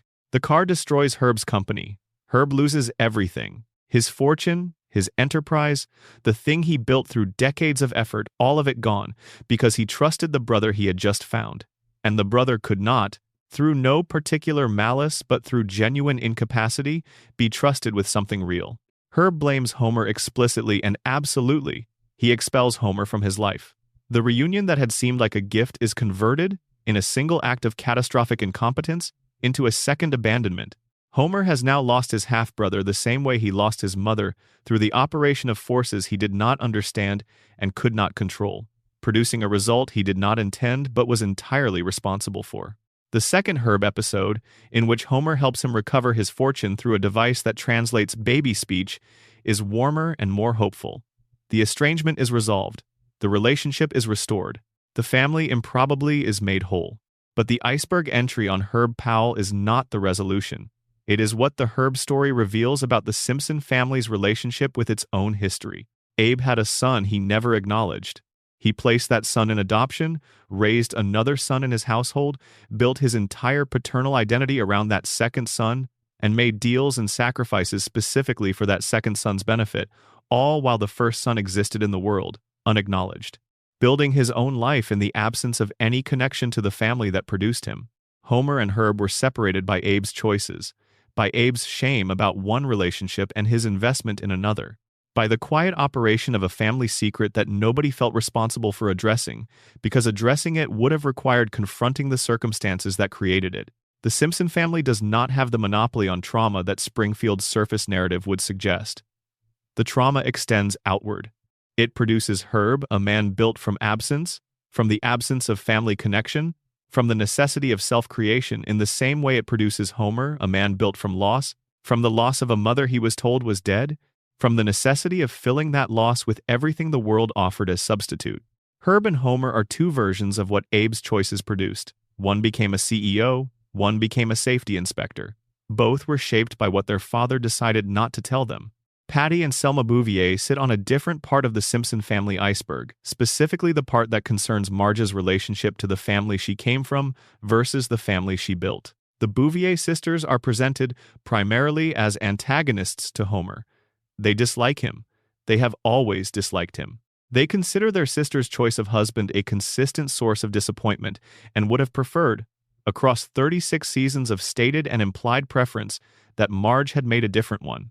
They are the figures in the show who most explicitly represent the alternative, the version of Marge's life that might have existed if she had not married Homer Simpson. But the iceberg entry on Patty and Selma is not their dislike of Homer. It is what their own lives reveal about the available options for women in Springfield. Patty and Selma are, by any reasonable measure, people who have given more to their relationship with Marge than they have taken from it. They work as licensing administrators at the DMV, jobs with stability and modest income, jobs that require no particular passion and provide no particular satisfaction, jobs that are, in the vocabulary of Springfield's employment landscape, the thing you do when you have concluded that the thing you wanted is not available. Their romantic lives have been a series of disappointments. Selma has been married multiple times to Sideshow Bob, to Troy McClure, to Disco Stu, to Lionel Hutz, to Abraham Simpson in one episode, and to a man she meets on a trip to China. Each of these marriages has dissolved. Not because Selma is difficult or because she has chosen poorly, necessarily. But because the men available to her in Springfield's marriage market are not men who are capable of the kind of sustained partnership she is actually looking for, what Selma wants, what has been established across her various marital attempts, is genuine companionship. She wants a partner. She wants the experience of being known and chosen by someone who has genuinely evaluated her and decided, yes, this is the person I want. That is not a complicated desire. It is the most ordinary human wish. And Springfield has been unable to provide it to her despite decades of trying. The iceberg entry on Marge herself is the one that the show has been most careful to keep below the waterline, because Marge's actual psychological state, examined directly, would be significantly darker than the show can comfortably explore within its comedic framework. Marge holds the Simpson household together through what can only be described as an extraordinary expenditure of emotional labor. She manages Homer's impulses, Bart's misbehavior, Lisa's idealism, Maggie's needs, the household finances, the social calendar, the neighborhood relationships, the family's interactions with Springfield's various institutions, and her own anxiety about all of the above simultaneously, without complaint, across 3 decades of episodes. The show has periodically allowed cracks to form in this performance. Marge's gambling addiction episode is one, her depressive episodes are another. The season in which she becomes a police officer and discovers a version of herself that is competent and recognized and respected in ways her domestic life does not provide is perhaps the most revealing, because the resolution of that arc requires her to relinquish the thing that was working for her in order to return to the household that needs her. Marge goes back. She always goes back, not because the household is the right place for her, but because the household will not function without her, and she cannot allow the household to fail because the household contains the people she loves more than she loves whatever version of herself might exist outside it. This is the iceberg entry. Marge's commitment to her family is genuine. Her love is genuine. But the structure in which that love is expressed is one that consistently extracts from her without providing equivalent return. Homer loves Marge in a way that is sincere but also profoundly dependent. He needs her in ways that go beyond ordinary marital connection, into something that resembles the need of a person for the external support structure that prevents their internal architecture from collapsing. Marge is not just Homer's wife. She is his equilibrium. And the show has been quiet for 36 years about what being someone's equilibrium costs the person who provides it. Number, Section 6. The supporting cast's untold stories Moe, Barney, and the man Skinner never was. The bar at the center of Springfield is called Moe's Tavern, and it has been the setting for a significant portion of the show's best moments. The place where Homer and his friends gather to drink and talk and not quite solve the problems they are drinking to avoid. It is warm in the way that fictional bars always are, lit to feel like a refuge from whatever exists outside, staffed by a bartender who is rough around the edges but genuine in his investment in his regulars. Moe Sislak is harder to understand than he appears. The surface version of Moe is a grumpy, ugly by the show's own repeated acknowledgement man of ambiguous ethnic background who runs a bar, takes prank calls from a child named Bart, and occupies the role of the lovable curmudgeon in Homer's social circle. He insults regularly, he threatens occasionally, and he provides the specific social function of the person who is always there when you need him, but will not let you know that the fact of always being there matters to him. The iceberg on Moe begins with his origin story, which the show has deployed in multiple contradictory versions across its run. Moe was, in one version, a champion child boxer. He was, in another version, a performer at one of Springfield's various entertainment establishments. He has been depicted as having come to Springfield from elsewhere, from a background that was not always working class and not always lonely, and having arrived at his current state through a series of losses and reversals that the show depicts obliquely, because depicting them directly would convert the comedy character into something the show's structure cannot support. What the various Moe backstory episodes have in common is the portrait of a man who has experienced genuine love and genuine loss, and who has responded to that loss by building his entire subsequent life around a bar, around the management of other people's numbing, as a proxy for the thing he is not doing himself. Moe runs a place where people come to not feel their problems. The bartender is always there, always available, always the last one standing, because Moe has no one to go home to who is waiting for him. The iceberg entry on Mo's loneliness is not simply the observation that he is alone. The show makes this observation openly and regularly. The entry is the specific mechanism by which the show has revealed that Mo understands his situation with considerably more clarity than his comic presentation would suggest. In one of the show's most celebrated episodes, Mo's bar is replaced with a sophisticated upscale establishment called Flammo's, and the transformation briefly makes Mo into something he has never been successful, respected, sought after, the kind of person who is invited rather than tolerated. The episode ends with Flammo's failing and the dive bar returning, and Mo accepting this resolution with a philosophical equanimity that is either contentment or resignation, depending on how closely you are paying attention. The iceberg reading is that Mo chose the dive bar. Not because Flammo's was unsustainable, it was, but that is a practical matter, but because the dive bar is the environment in which he knows how to exist. The upscale restaurant required him to be a version of himself that he had no experience being, and the discomfort of that unfamiliarity was more threatening than the return to a situation that he already understood. This is not an unusual human response. Most people, given the opportunity to become a dramatically different version of themselves, retreat to the familiar. But for Mo, the familiar is a failing business, a life without intimate connection, and a prank phone line through which a child has been mocking him for 3 decades. He prefers this to the alternative, because the alternative asked him to be someone he does not know how to be. Mo's attachment to his bar is not sentimentality. It is the specific comfort of a person who has defined himself entirely by one place and one function, and who cannot imagine existing outside that definition.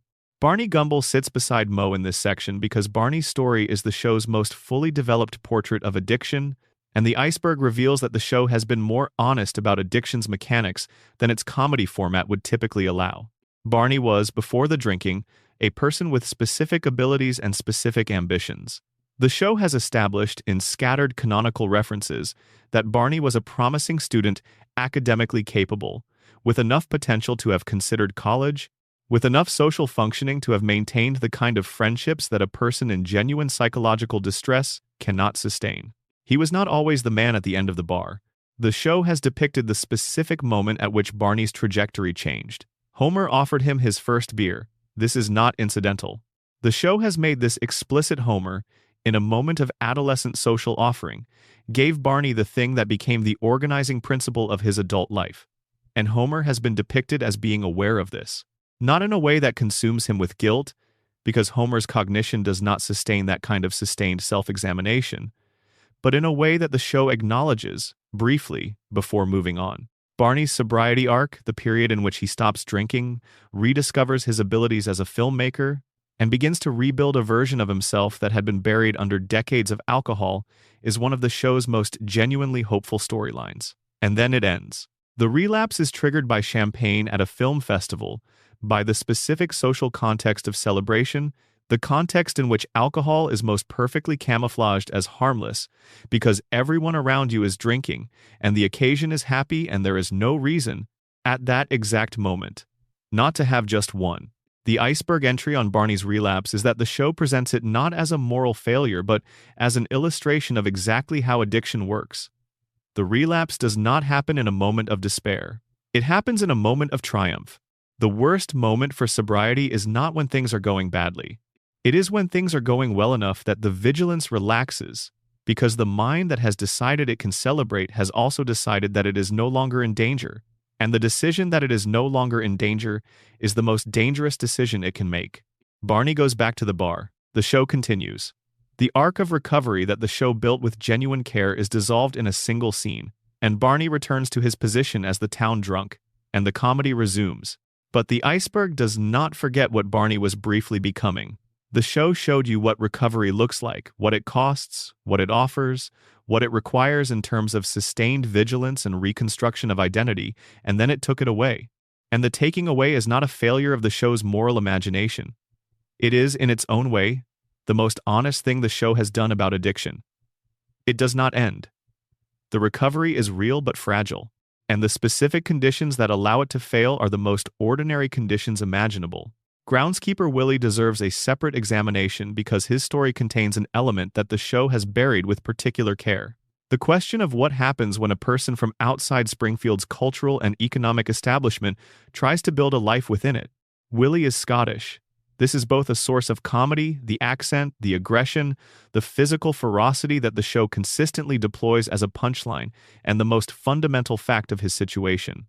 He is a foreigner in Springfield. He has built his life here through physical labor, the maintenance of Springfield Elementary, a job that requires continuous effort and produces minimal recognition. He lives in a shed on the school grounds. His dwelling is not just modest. It is, by any reasonable standard, inadequate. He has built a home out of a utility structure because no one in Springfield has offered him anything better, and the show treats this as a background detail rather than an indictment. Willie's loyalty to Springfield Elementary, to the institution, and, by extension, to the children who attend it, is one of the show's most understated emotional through-lines. He cares about the school in a way that goes beyond his employment. He has saved the children's lives multiple times, at risk to himself, not because his job requires it, but because the children are his community, his people, the closest thing to a family that Springfield's economic and social structure has allowed him to have.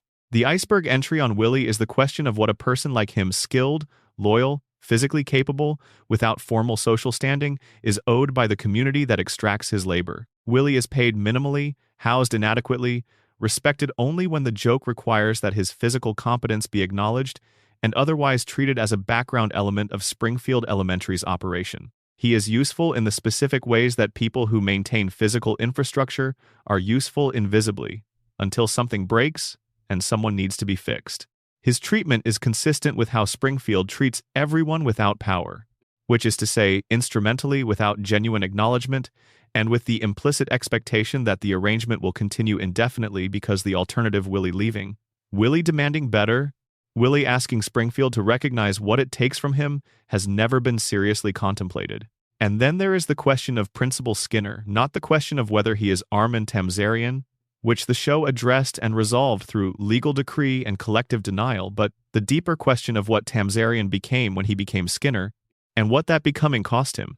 The man the show calls Skinner built an entire life inside someone else's identity. He took a name that was not his, a military record that was not his, a mother that was not his, and he built, from those borrowed materials, a person who was real. Seymour Skinner, the version who runs Springfield Elementary, who battles Bart, who lives with Agnes, who has his lunch eaten by his mother, who nurses a decades-long unrequited affection for Edna Krabappel. That person is real. He exists. He has preferences and fears and investments and outcomes that matter to him. But he exists inside a fiction. His realness is constructed from borrowed materials. And the show's eventual resolution of this, the legal decree that makes the fiction official, that treats the borrowed identity as the true one, does not resolve the psychological reality of what Tamzarian has done to himself. He has inhabited someone else's life so completely and for so long that he cannot distinguish the performance from the person. He does not know, at this point, who Armand Tamzarian was supposed to become. He knows only who Seymour Skinner is, because he has been Seymour Skinner for longer than he was ever anyone else. The iceberg entry is not the identity theft, it is the psychological consequence of having invested so completely in a performance that the performance becomes the self. Tamzarian is not pretending to be Skinner. He is Skinner, in every practical sense. And the horror of the original revelation, the moment when the real Seymour Skinner walked through the door, was not primarily a horror of exposure. It was the horror of confronting the possibility that the life you have built, the person you have become, is built on a foundation that does not belong to you. Springfield voted to keep the lie because the truth was too disruptive. But Tamzarian lives with the truth every day, because it is the truth that he lives with regardless of what the town's legal decree has decided. He knows who he started as. He knows what he built from that beginning. And he knows that the distance between the two is maintained not by legal decree, but by the daily choice to continue being who he has decided to be. That is a choice that requires a kind of courage that the show's comedy cannot fully acknowledge. Tamzarian did not become Skinner out of malice. He became Skinner because a woman needed a son and he needed a family, and the human need on both sides of that transaction was genuine. The life that grew from it is genuine. And the town's choice to protect it through denial, through collective agreement, through the expulsion of the truth is, in its own way, an act of community solidarity with a man who did something wrong for the most ordinary human reasons imaginable. Number. Section 7. The deepest entries God, simulation theory, and death as a revolving door. We are now in the cold, dark, pressurized territory at the bottom of the iceberg, the entries that require the most careful attention to the show's full canon. The entries that are supported by the most scattered evidence and require the most rigorous assembly to make their case. The entries that, once seen, make every other entry look different. Let us begin with God. God exists in Springfield. This is not a fan theory. It is canonical. God has appeared on screen in multiple episodes as an animated figure, with a face and a voice and a physical presence, and has engaged in actual conversation with characters, most notably Homer. God's existence in Springfield is established fact, and it creates a set of implications that the show has carefully not examined. The most significant of these implications is the one that involves Ned Flanders. Ned Flanders is the most devout man in Springfield. He attends church religiously in the most literal sense of that phrase. He prays, he reads scripture, he has built his entire life around his faith in a God who, within the show's own canonical universe, demonstrably exists. Ned is not a man of faith in a universe where God is an abstract concept. He is a man of faith in a universe where God is a verifiable, observable, speaking presence. God has spoken to Homer in multiple episodes. Homer, who sleeps during church services, who has no sustained religious practice, who treats his faith as one of many items in the background of his existence that he attends to irregularly and without particular discipline, has had face-to-face conversations with the divine. He has received specific responses to specific questions. He has been granted audiences that Ned Flanders, who has dedicated his life to being the kind of person who deserves those audiences, has never been given. The show has never addressed this directly. It has never had Ned find out that Homer has talked to God. It has never staged the conversation in which Ned learns that the drunk next door, the man who falls asleep in the pew 3 rows behind him, the man whose faith is entirely casual and whose relationship with the divine is conducted with the same general inattentiveness that characterizes his relationship with everything else that man has had conversations with God that Ned has never been granted. But the iceberg holds the conversation. The iceberg holds the version of the show in which someone eventually asks the question that the canonical evidence demands. Why does God talk to Homer and not Ned? The answer the iceberg suggests is one of the show's darkest theological implications, stated nowhere explicitly but embedded in the pattern of everything that happens to both characters. God does not appear to people in Springfield because they are devout or because they deserve it or because their faith has earned them access. God appears when the show needs to make a plot point. And the plot points that require divine intervention are the ones that involve Homer because Homer is the protagonist, because the story is organized around his experience, because whatever Springfield's cosmology turns out to be, it is organized around the Simpson family in ways that have nothing to do with spiritual merit. Springfield's God is not the God of any recognizable theological tradition.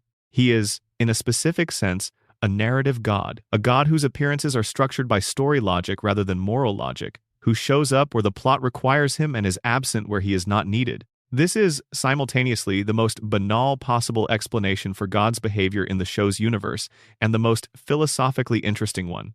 Because if God operates by narrative logic, if the divine appears when the story needs it and is absent when the story does not, then Springfield is not a universe in which God exists in the traditional sense. It is a universe in which the role of God is played by whatever mechanism generates the story itself. And that mechanism, in the coma theory, is Homer's dreaming mind. And that mechanism, in the simulation theory, is whatever constructed the simulation. God's appearances in Springfield are God breaking the fourth wall. Not the character's fourth wall, but the universe's fourth wall. God is the visible signature of the authorial hand, appearing in the story to make things happen that the story needs to happen, and in doing so revealing that the story is a story. That Springfield is a construction. That the rules that govern it are not natural laws but design decisions made by someone outside the frame. The simulation theory of Springfield is the deepest entry on the iceberg, and it is the one that requires you to hold the most things simultaneously in order to see it clearly. The basic premise is not original to the Simpsons fandom. It borrows from the broader philosophical discussion about simulation theory, about the possibility that what we experience as reality is a computational construct, an environment running on rules designed by an intelligence operating at a level of complexity that we cannot perceive from inside the simulation. Nick Bostrom's arguments. The theoretical frameworks that physicists and philosophers have taken seriously enough to write papers about. The question of whether, if a sufficiently advanced civilization could create a simulation indistinguishable from base reality, there is any reason to believe we are not already living in one. Applied to Springfield, the simulation theory reads like this. Springfield is a simulation. Not Homer's dream, though. The coma theory is a version of this argument, but a constructed environment running on rules that have been deliberately designed and that occasionally reveal themselves through the cracks in their own execution. The evidence is specific. The floating timeline is the first piece. A simulation can be set to run without advancing its characters' ages. The operator of the simulation might choose, for whatever reason, to lock the characters at specific developmental stages to prevent the children from aging, to maintain the adults at specific points in their life trajectory, and the result would look exactly like what The Simpsons depicts. Characters who exist in a permanent present, who absorb new information and new cultural references without accumulating the biological evidence of time passing. The geographic impossibility is the second piece. A simulated environment does not need to conform to the geographic logic of the real world. It can have mountains and oceans and deserts and configurations that no real landmass produces, because the constraints that produce geographic logic in reality, plate tectonics, erosion, climate systems, the 10,000 years of geological process that result in a specific topography, do not apply to a designed environment. Springfield's geography is impossible because it was designed rather than evolved, and the designer optimized for something other than geographic plausibility. The third piece of simulation evidence is the glitch behavior. Every simulation, in the theoretical literature, has glitches, places where the rules break down, moments where the underlying logic of the constructed environment becomes visible through the surface of the experience. And Springfield has glitches, if you know what to look for. Hans Moleman dying repeatedly is a glitch. In a simulated environment with limited resources, a minor character, a background process, in computational terms, might be deprioritized in terms of the resources dedicated to maintaining his continuity. He dies not because the narrative requires his death, but because the simulation occasionally runs out of capacity to maintain every character simultaneously, and Moleman, being a low-priority background element, is the first to lose coherence. He is then restored, imperfectly, because the simulation requires a certain number of background characters to populate the environment, and a restored Moleman is more efficient than the resources required to generate a new one. The continuity errors are glitches. The inconsistencies in characters' backstories, the version of Homer and Marge's first meeting that changes between episodes, the contradictory details of Abe's wartime service, the different accounts of how various characters arrived in Springfield, these are not failures of the writer's attention. They are the seams of the simulation, the places where the rendering system has not maintained perfect consistency across multiple runs of the same scene. The show's self-referential moments are glitches. When Homer notices the camera, when characters seem to be aware that they are in a television show, when the narrative breaks its own fourth wall in ways that the coma theory attributes to Homer's dreaming mind, accessing ambient stimuli from his hospital room, the simulation theory attributes to the characters briefly, perceiving the structure of the system they are running in. The fourth piece of simulation evidence is Burns himself. In a simulation designed to study human behavior under conditions of inequality and environmental stress, Burns is the most efficient possible parameter. He is the singular point through which all of the simulation's most significant variables are introduced. The radiation comes from his plant. The economic dependency comes from his facility. The political corruption is sustained by his resources. The psychological damage in Homer's family traces back to his persecution of Mona. He is the compression point through which the entire simulation's dynamics are organized. No real city would have a single point of such total influence. Real cities have distributed power structures, competing interests, a plurality of forces that check each other in the messy and inefficient way that actual social systems work. Springfield has Burns, one person who controls the economy, the environment, the political structure, the health infrastructure, and, through the Abe Simpson deal, the specific employment history of the family at the center of the simulation. Burns is not just a villain. He is the simulation's primary variable, the element that, by being what he is and doing what he does, produces the conditions under which the simulation's other elements are tested. He is the force that makes everything else happen. And he has been doing this, in the simulation's logic, for longer than the simulation itself should be able to sustain a single character, which is why his longevity requires medical explanation. The simulation has kept Burns running for so long that it has had to generate a narrative explanation for why he is still alive. Death as a revolving door is the entry that sits below simulation theory, at the very cold bottom of this section. Springfield's residents die regularly. They die in non-canonical treehouse episodes. They die in canonical episodes that the show treats as permanent and then forgets. They die in background scenes that the camera does not linger on. They die in implications and offhand references. They die, and then they are present in the next episode without explanation. Moleman is the most prominent example, but he is not the only one. Frank Grimes, the one canonical Springfield character who approaches Homer's situation with the clear-eyed perspective of an outsider and is driven to a psychological breakdown by what he sees, dies at the end of his single episode and is referenced briefly in a later episode as deceased. His death sticks. He is one of the rare Springfield residents for whom mortality is a permanent condition. The contrast between Grimes and Moleman is instructive. Grimes dies once and stays dead. Moleman dies dozens of times and keeps returning. What is the difference between them? Grimes is the character who saw clearly. He is the character who applied the normal rules of cause and effect to Homer's situation and found it monstrous. He is the character who refused to accept Springfield's impossible logic and was destroyed by that refusal. He is the one person in Springfield who truly could not be contained by the simulation's logic, whose understanding of how things should work made him incompatible with how things actually work in Springfield, and his death is the simulation's correction of an anomaly. Grimes could not survive in Springfield because Springfield's rules are incompatible with the clear vision he brought to them. His mortality is permanent because the simulation cannot accommodate a character who sees its mechanics. Moleman, by contrast, is harmless to the simulation. He poses no threat to the rules. He does not understand them in any way that would destabilize them.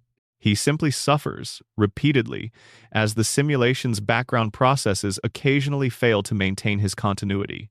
And so he returns, each time, without explanation, because the simulation needs him and is not threatened by him. Death in Springfield is not random. It is structured. The characters who die permanently are the ones who pose a threat to the simulation's stability. The characters who return are the ones the simulation needs and does not fear. This is the iceberg's deepest theological claim, stated as quietly as possible. Springfield's system of death is not natural. It is administered. Something decides who stays and who goes. And the criteria for that decision are not moral. They are functional. Springfield is a place where you can survive anything as long as you do not threaten the system that keeps everything else running. And the moment you threaten the system, the moment you see it clearly, the moment you refuse to comply with its logic, the moment you become incompatible with its rules, the system resolves you, permanently, without ceremony or explanation. Frank Grimes saw the truth. Frank Grimes died. Springfield goes on. Number. Section 8. The bottom of the iceberg. Lost episodes, writer confessions, and what comes next. The very bottom of the iceberg is not a place of dramatic revelation. It is not where the secrets are most spectacular. It is where the secrets are most quiet, where the accumulated weight of everything above presses down into something dense and still, and harder to articulate than any individual entry in the sections above. But there are specific things at the bottom that deserve attention, because they represent the moments at which the show itself has come closest to breaking the fourth wall of its own mythology, the moments at which the people who make The Simpsons have said, in various ways and various contexts, things that suggest the show contains more than any official account of it would acknowledge. Let us begin with the writers. The Simpsons writing room has, over 36 years, been staffed by an extraordinary range of people. The credentials of the show's writers across its history are almost comically impressive. Multiple Harvard graduates, multiple Yale graduates, people with advanced degrees in mathematics, physics, computer science, philosophy, people who went on to careers in academia, in medicine, in technology. The show has, at various points, employed people whose understanding of the subjects it was joking about was substantially deeper than the jokes required. This produces something interesting. When the show makes a joke about nuclear physics, the joke is written by someone who understands nuclear physics.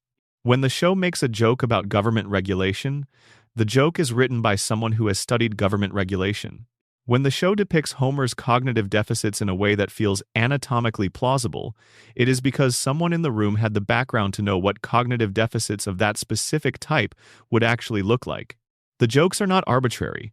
They are informed by genuine knowledge that the comedy format does not reveal on the surface.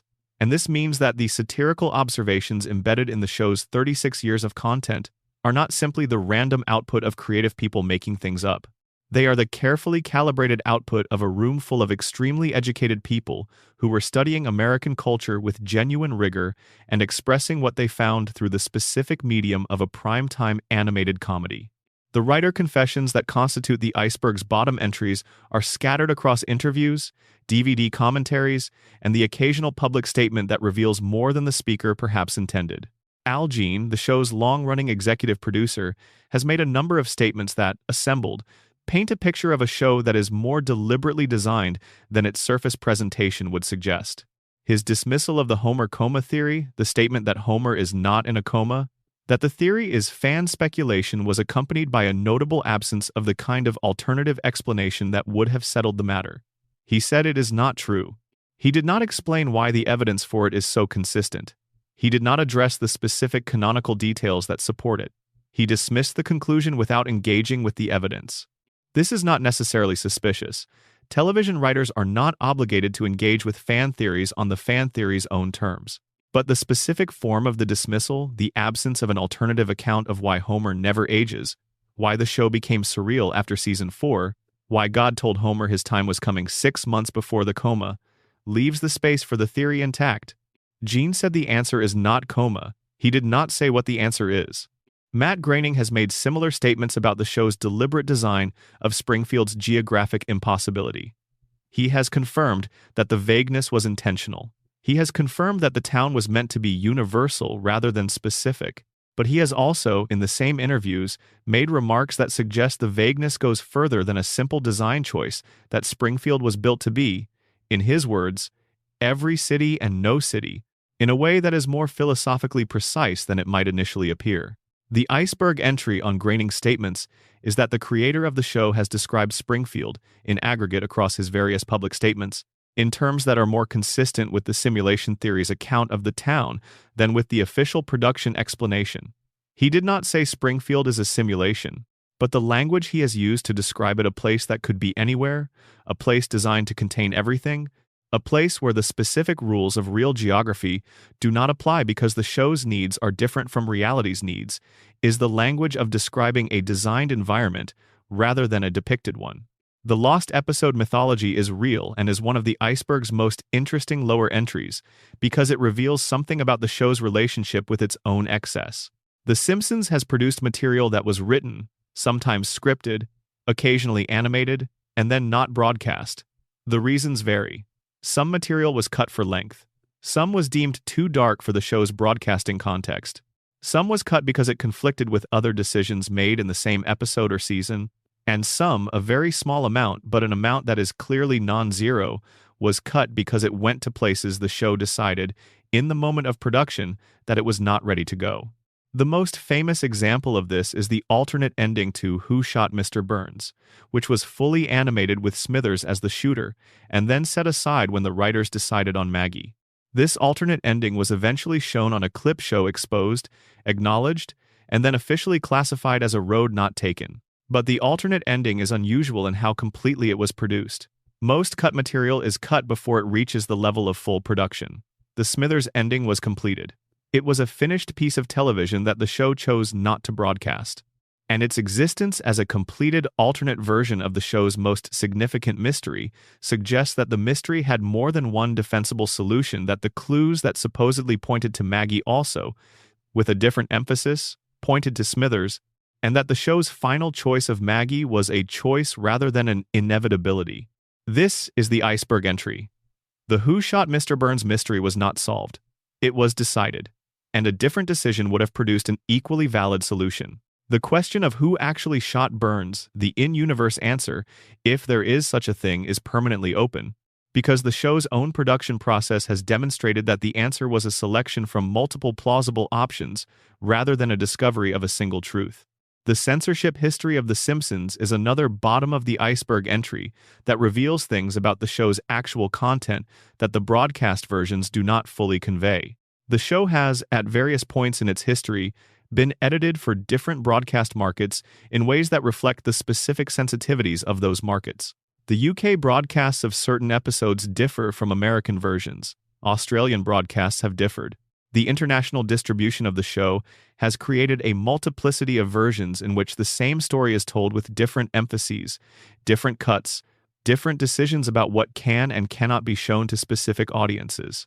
This is a banal fact about international media distribution, but the specific episodes that have been most heavily edited across different broadcast contexts reveal something about where the show's content most consistently runs up against the limits of what different cultural contexts can accommodate.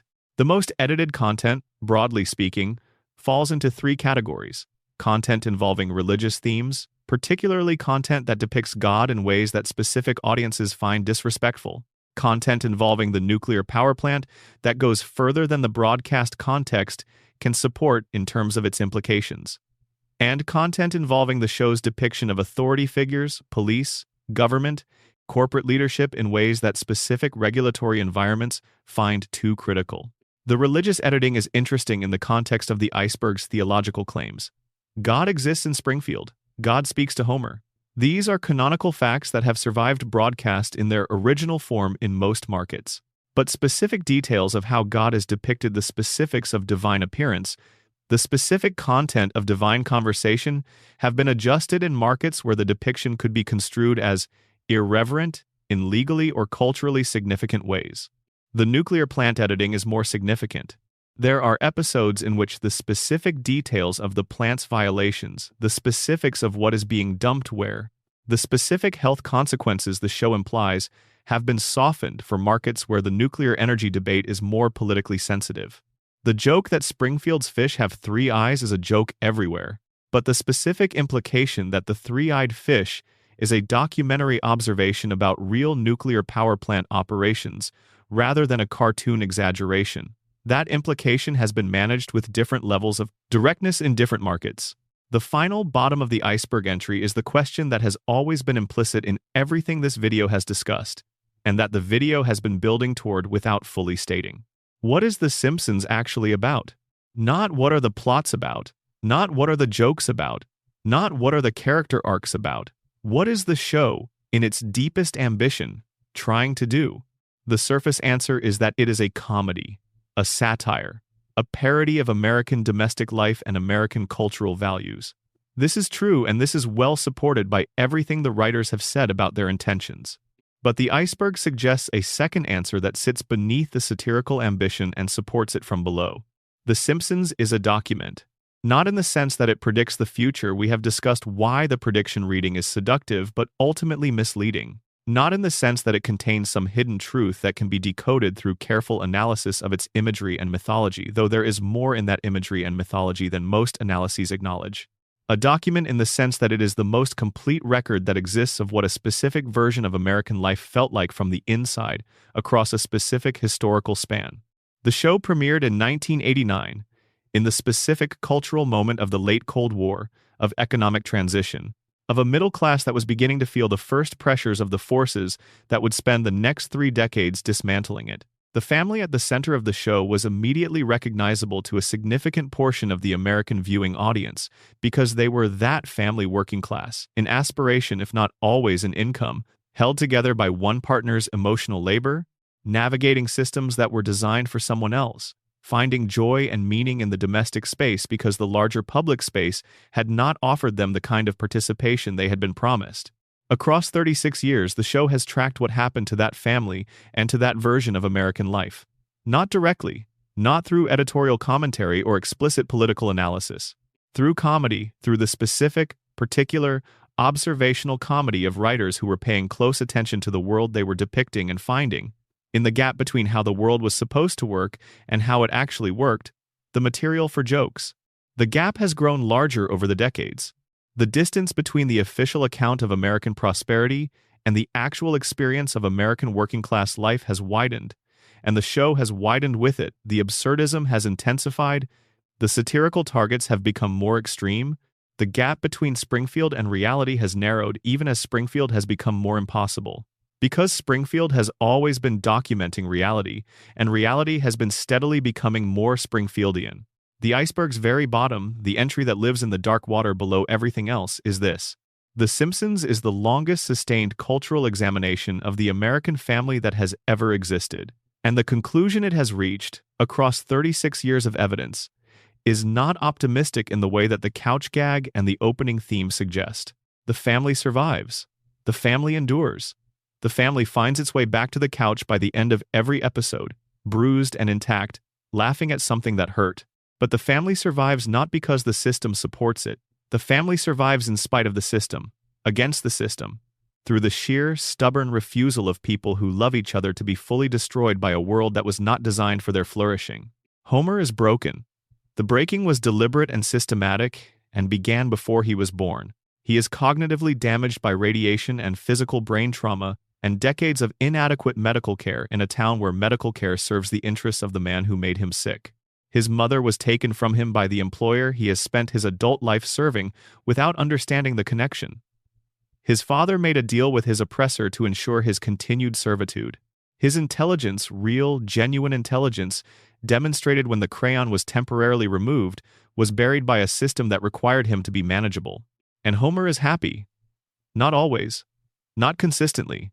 Not in ways that bear scrutiny. But Homer Simpson, broken as he is, damaged as the world has made him, trapped as he is in the loop of Springfield's impossible present, finds genuine joy in his family, genuine warmth in his friendships, genuine pleasure in the ordinary things, the donut, the beer, the couch, the television, Marge's voice, Bart's presence, Lisa's saxophone, the sound of Maggie's pacifier that constitute his life. This is the show's thesis.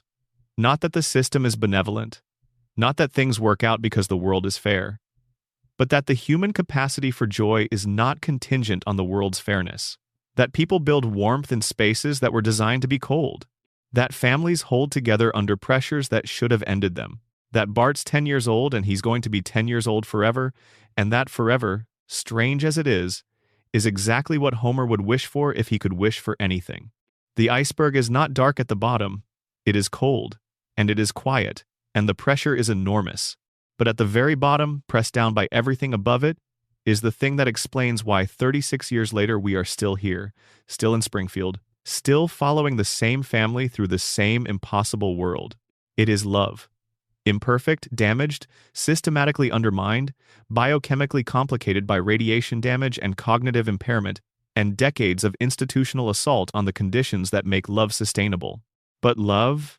And in Springfield, that has always been enough to keep the loop running. Drop a comment below and let us know where in the world you are watching from tonight. What city, what country, what time it is. There is something that matters about knowing people are out there in different places, in different time zones, in different darkness, settling into the same journey. Springfield is waiting for all of you. It always is. That is the whole point. Number. Extended section. The Springfield Files deep lore entries across every season. We have covered the major theories. We have gone from the surface to the bottom, but the iceberg of The Simpsons is not organized only into grand thematic sections. It also contains hundreds of specific, individual entries, moments, details, implications, and buried facts that sit in the space between the big theories and the surface comedy, waiting for someone to look at them carefully enough to see what they contain. This section is dedicated to those entries. We are going to move through them with the same deliberate, unhurried attention that the rest of this video has maintained, not rushing, not skipping, letting each one open up fully before moving to the next. The first entry in this extended section is one that sits at the intersection of the radiation theory and the medical establishment of Springfield, and it concerns Dr. Julius Hibbert. Hibbert is Springfield's primary physician. He has treated essentially every member of the Simpson family across multiple decades of episodes. He is competent, affable, professionally credentialed, and known for a distinctive laugh that he deploys in the most medically inappropriate moments, laughing warmly as he delivers devastating diagnoses, chuckling gently as he describes conditions that should produce anything but amusement. The iceberg entry on Hibbert is the question of what he knows and has chosen not to report. Hibbert has been treating Springfield's residents long enough to have observed, in aggregate, the patterns that the radiation theory predicts would appear in a population chronically exposed to nuclear contamination. He has treated Homer's various injuries so numerous and so severe that a medical record of them would constitute evidence of either extraordinary bad luck or some form of biological anomaly. He has treated the Simpsons' children. He has treated Marge's anxiety and Homer's cognitive issues and the various physical complaints that the show's population generates at a rate that, in a realistic medical context, would produce a public health investigation. Hibbert has not initiated a public health investigation. He has not reported patterns of unusual injury recovery. He has not published findings on the anomalous characteristics of Springfield's medical population. He has treated, billed, and laughed his way through 36 years of symptoms that should have produced alarm, and the absence of alarm is the iceberg entry. Two possibilities explain this absence. The first is that Hibbert is incompetent, that he is so captured by the daily rhythm of his practice that he cannot see the pattern that his own patient records would reveal if he examined them with the right question in mind. The second is that Hibbert is aware of the pattern and has made a decision at some point in his career about what to do with that awareness. The second possibility is darker. It suggests that Springfield's medical establishment, like Springfield's legal establishment, like Springfield's political establishment, has been integrated into the system that Burns maintains. That the doctors in Springfield are not missing the evidence of environmental contamination, but have been persuaded, through mechanisms the show does not depict directly, to understand their role as treating individual symptoms rather than investigating systemic causes. Hibbert laughs because Hibbert has made peace with what he knows. The laugh is not a character quirk. It is a coping mechanism. It is how a doctor processes the knowledge that his patients are being systematically poisoned by an employer whose influence extends into the infrastructure of the town, including, perhaps, the infrastructure of the town's healthcare system. The second extended entry is about the town of Shelbyville. Shelbyville is Springfield's neighboring town and its perpetual rival. It is referenced throughout the show's history as the place that Springfield is not a comparison point, a foil, a city that exists primarily to make Springfield's residents feel competitive in the specifically petty way that neighboring communities always generate in each other. The famous episode that explores Shelbyville in most depth is Lemon of Troy from Season 6, in which the boys of Springfield pursue a stolen lemon tree into Shelbyville territory and discover that Shelbyville is, essentially, a mirror image of Springfield. Every Springfield resident has a Shelbyville counterpart, a version of themselves from the other town, with the same general characteristics but deployed in Shelbyville's specific culture. The towns are not different. They are the same, produced by the same conditions, organized around the same rivalries, populated by the same kinds of people. The iceberg entry on Shelbyville is what this mirroring implies about Springfield's sense of its own identity. Springfield defines itself, in significant part, by what it is not. It is not Shelbyville. Whatever Shelbyville does, Springfield does differently. Whatever values Shelbyville holds, Springfield holds the opposite. The rivalry is the source of a certain kind of civic pride, the pride of people who cannot precisely articulate what makes their town special, but can articulate, with great passion, why the other town is worse. But if the towns are mirror images, if Shelbyville produces the same kinds of people living the same kinds of lives organized around the same kinds of rivalries, then the distinction that Springfield's identity depends on is not real. Shelbyville is not the other. It is the self, seen from outside. The hatred of Shelbyville is the specific form of self-loathing that manifests as the loathing of an object that too closely resembles oneself. Springfield's residents cannot see this. They cannot see it because seeing it would require seeing themselves clearly, and seeing themselves clearly is the thing that decades of environmental contamination and institutional conditioning and collective denial have made impossible. Shelbyville is what Springfield looks like from the outside, and Springfield has chosen, with the thoroughness of a community that has made collective denial into a civic virtue, not to look. The third extended entry is about the show's treatment of religion beyond the Ned Flanders storyline, and specifically about the episode Homer the Heretic.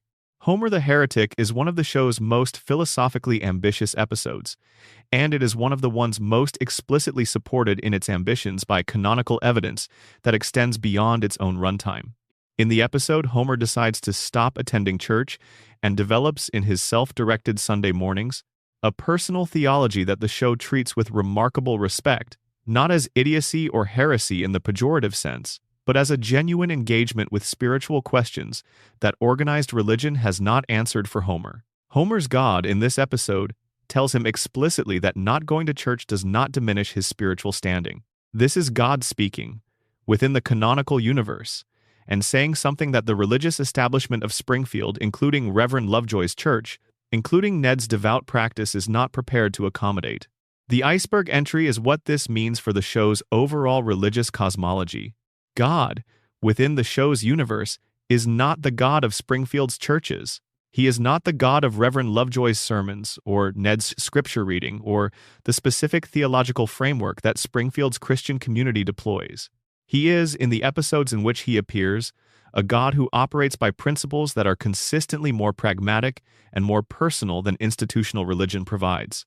He talks to Homer, who is not particularly devout, and what he says to Homer is not what the churches would say. He validates Homer's spiritual instincts, imperfect, poorly organized, entirely self-directed over the structured observance that Ned has devoted his life to. This is the darkest possible thing the show's cosmology implies about institutional religion. The God who exists in Springfield is a God who has specifically not organized his relationship with humanity through the institutions that humanity built to mediate that relationship. He goes around them. He talks directly to the specific people he wants to talk to, without reference to their religious credentials, and what he says to them is frequently at odds with what the institutions would authorize him to say.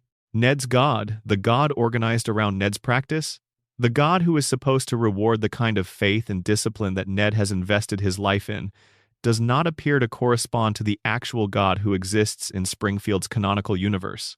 Ned has devoted his life to a relationship with a divine entity who, when he appears, confirms that Homer's informal, self-directed spirituality is no less valid than Ned's systematic devotion. This is not something the show has ever said directly. It is something that emerges from assembling the canonical evidence across episodes, from placing Homer the heretic next to every episode that depicts God, from reading those episodes in the light of everything we know about Ned's suffering and Homer's relative ease. But assembled, the picture it paints is one of the show's most genuinely disturbing theological implications. Ned was right about God existing. He was wrong about how God works. The fourth extended entry goes to one of the show's most unusual and least discussed recurring elements, the Springfield of the future. The show has depicted multiple future versions of Springfield across its run, in flash-forward episodes that imagine what the characters' lives will look like when the children are adults. The most famous of these is Lisa's wedding, which we have touched on. But there are others, and the futures they depict are not consistent with each other.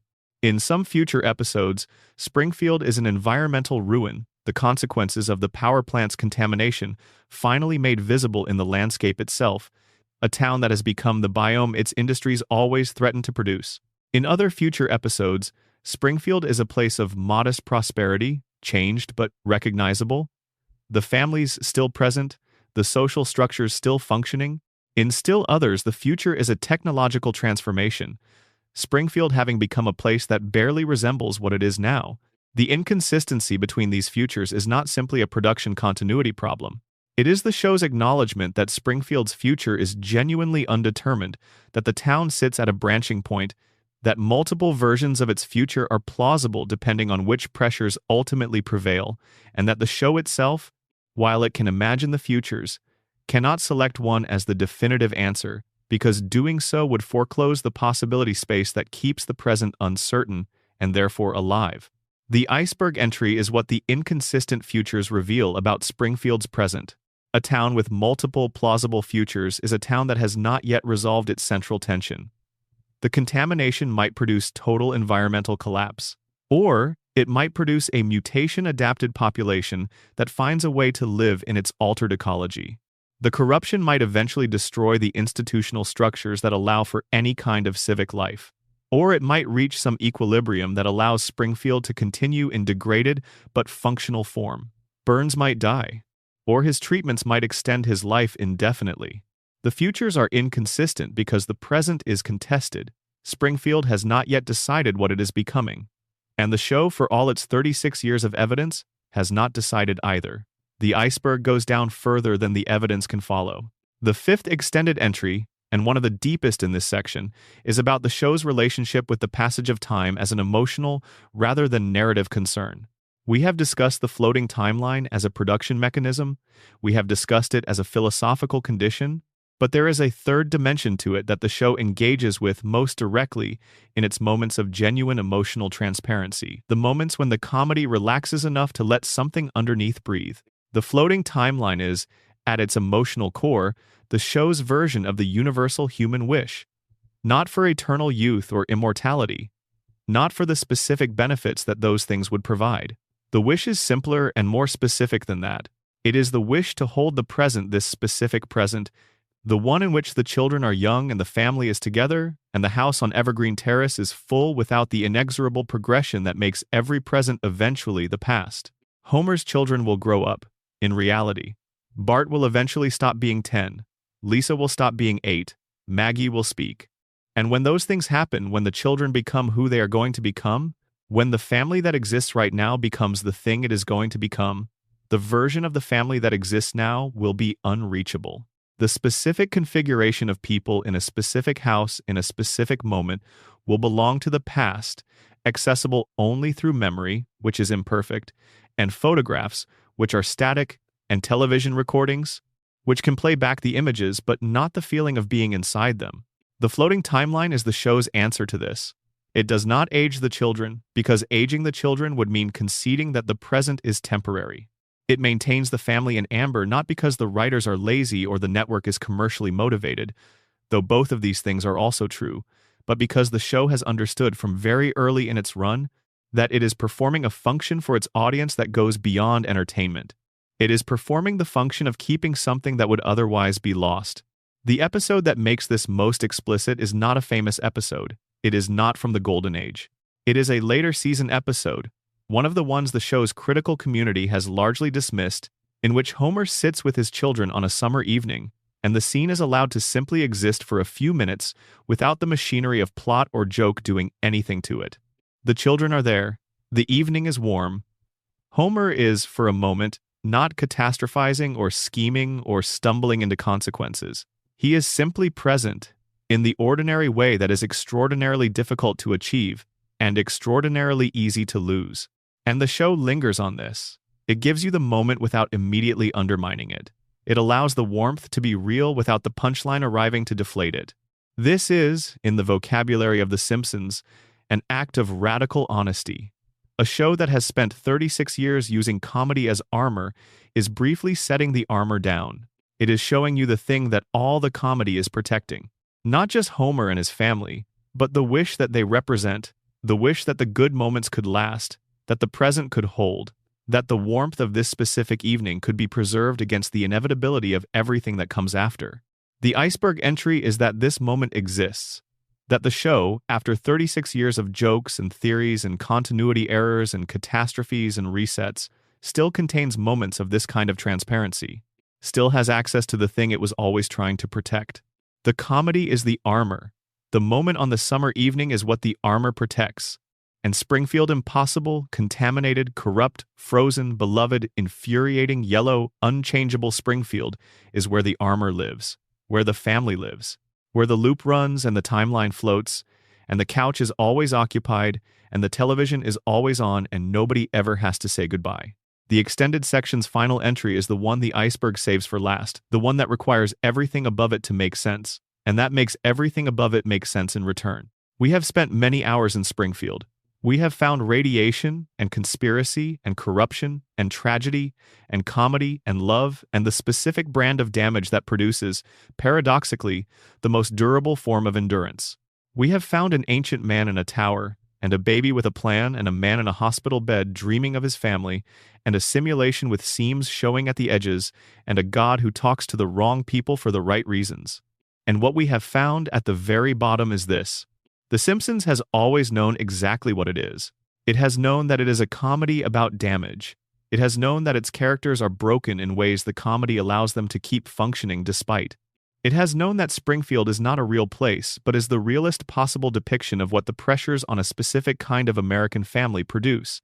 The yellow skin and the four fingers and the impossible survival. And the permanent present are all the visual vocabulary of an experience that is genuinely that absurd, genuinely that surreal, genuinely that resistant to the rules that the world claims to operate by. The show has been honest about all of this from the beginning, not directly, not through exposition or dramatic revelation, through accumulation, through 36 years of showing you the same family in the same impossible situation and trusting that if you watched long enough, if you paid close enough attention, if you were willing to look at the things the comedy was pointing at rather than just laughing at the comedy itself, you would eventually see what it was actually saying. What it has always been saying: that the family survives, that love is not contingent on the world's fairness, that Homer Simpson, broken as he is, finds his way home by the end of the episode, that the loop continues not because it is forced to, but because the people inside it, even the ones who are too damaged to fully understand what is keeping them there, choose to keep it running. Because the alternative, the loop ending, the timeline landing, the moment of the present becoming the past, is the only thing in Springfield that is truly frightening. And as long as we are here, watching, keeping the story alive through our attention, the loop will not end. Homer will not wake up, or he will keep dreaming, or the simulation will keep running, or Springfield will keep floating in its impossible geography, untouched by the regulatory authority of any state, unmarked on any map, visible only to the people who have learned to look. We are those people. We are always those people. Springfield is waiting. It always is. Number. Extended deep dive. Springfield's social architecture and the characters who map its edges. There is a version of Springfield that the show has never depicted in full. It exists in the margins of episodes, in the background of crowd scenes, in the accumulated implication of 36 years of world building that was never intended to cohere into a complete picture but has, nonetheless, cohered into one, if you are willing to spend the time assembling it. This version of Springfield has a class structure. It is not the simple hierarchy of Burns at the top and Homer somewhere in the comfortable middle that the show's comic framing tends to suggest. It is more specific and more damaging than that, and it maps onto the show's full cast in ways that are more consistent than the episodic format would seem to allow. At the very top sits Burns, alone, in a category that is not simply wealthy but functionally separate from the town's social body. Burns does not participate in Springfield's community life in any meaningful sense. He observes it, he manipulates it, he benefits from it, but he does not live inside it the way everyone else does. His house is a mansion separated from the residential districts by a distance that is both geographic and social. His interactions with ordinary Springfield residents are almost always mediated by Smithers, by his money, or by the specific power differentials that his ownership of the town's primary economic engine creates. Burns is not a member of Springfield's community. He is its landlord. And the distinction between membership and ownership is the iceberg entry on Springfield's class structure. Below Burns, in the layer of Springfield that has money but is not Burns, sits a small group of characters who have been depicted across the show's run with enough consistency to constitute a genuine upper class. Sideshow, Bob's family, the Terwilligers, occupy this tier, as does the Bouvier family's better-connected social circle. Dr. Hibbert lives in a house that is notably more substantial than the Simpsons' home. The Van Houten family, Milhouse's parents, exist in a specific economic bracket that is above Homer's but below the genuine affluence of the town's elite. What makes this tier interesting is how the show depicts the relationship between money and happiness within it. The families who are doing somewhat better than the Simpsons are not, by the show's consistent portrayal, living lives that are proportionally more fulfilling. Kirk Van Houten loses his job, loses his wife, and ends up in an apartment that is specifically described as the kind of place a person lives when they have reached the bottom of a downward spiral. His small economic advantage over Homer's situation provided no protection against the specific forms of disaster that Springfield's social landscape produces. This is the show's most consistent class observation. Money in Springfield is not a shield. It provides material comforts that Homer's salary does not allow, but it does not provide the kind of stability or security that would insulate its holders from the town's various mechanisms of destruction. Kirk Van Houten was economically comfortable and lost everything anyway, not because he was unlucky, because the town in which he lived is structured to produce that outcome regardless of position.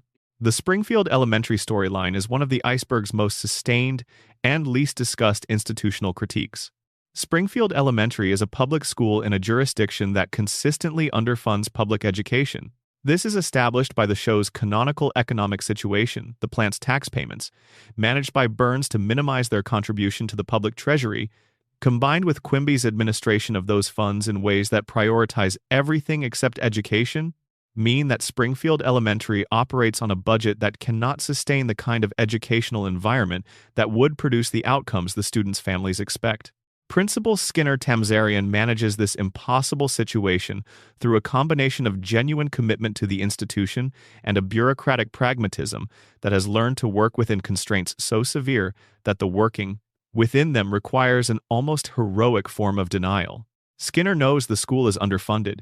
He knows the building is inadequate. He knows that the teachers, with the notable exception of the occasional passionate educator who appears for a single episode before departing, are themselves products of the underfunding, people who have been beaten into competent mediocrity by the conditions of their employment.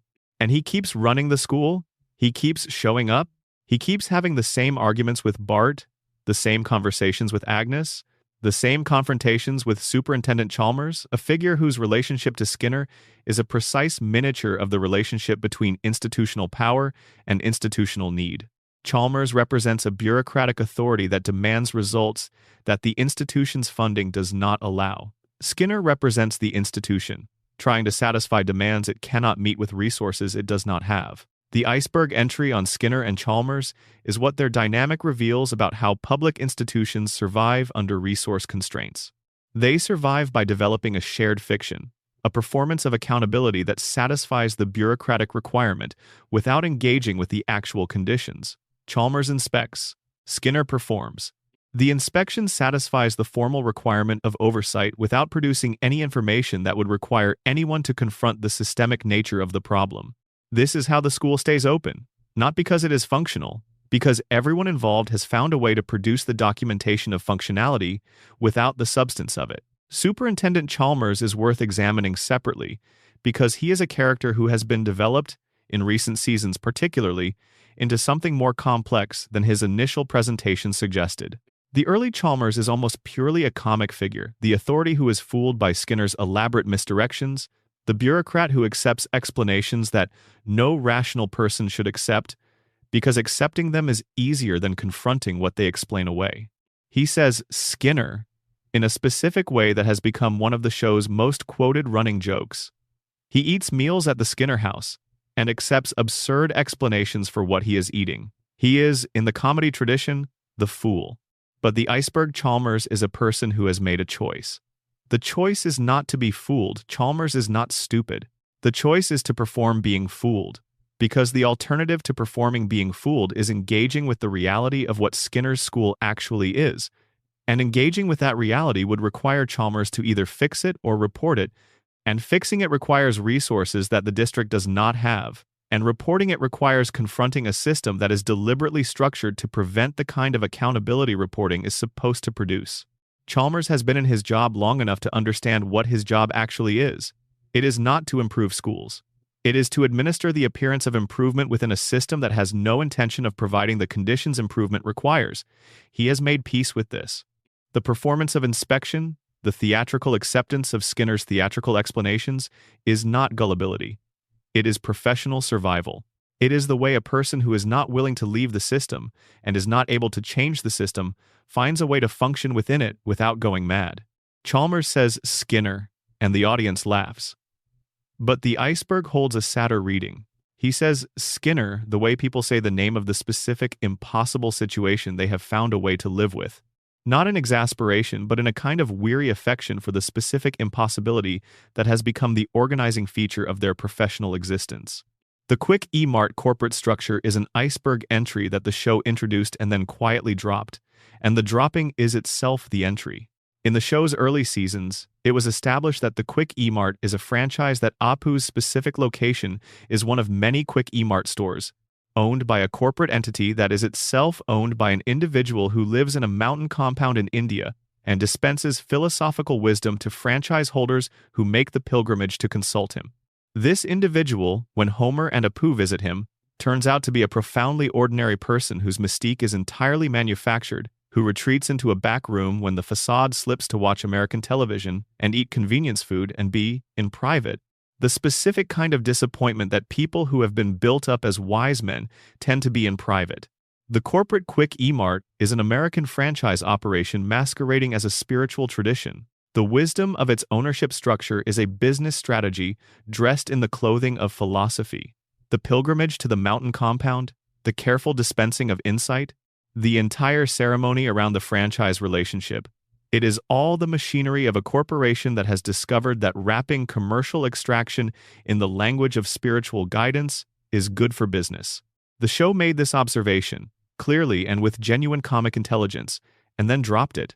Subsequent seasons treat the Quick E-Mart as simply Apu's store without reference to the corporate structure, without acknowledgement of the franchise relationship, without the critical observation that the episode made about the intersection of commercial exploitation and pseudo-spiritual authority. The dropping of the corporate Quick E-Mart storyline is the iceberg entry, because the storyline was the most explicit critique the show ever produced of a specific form of commercial mystification.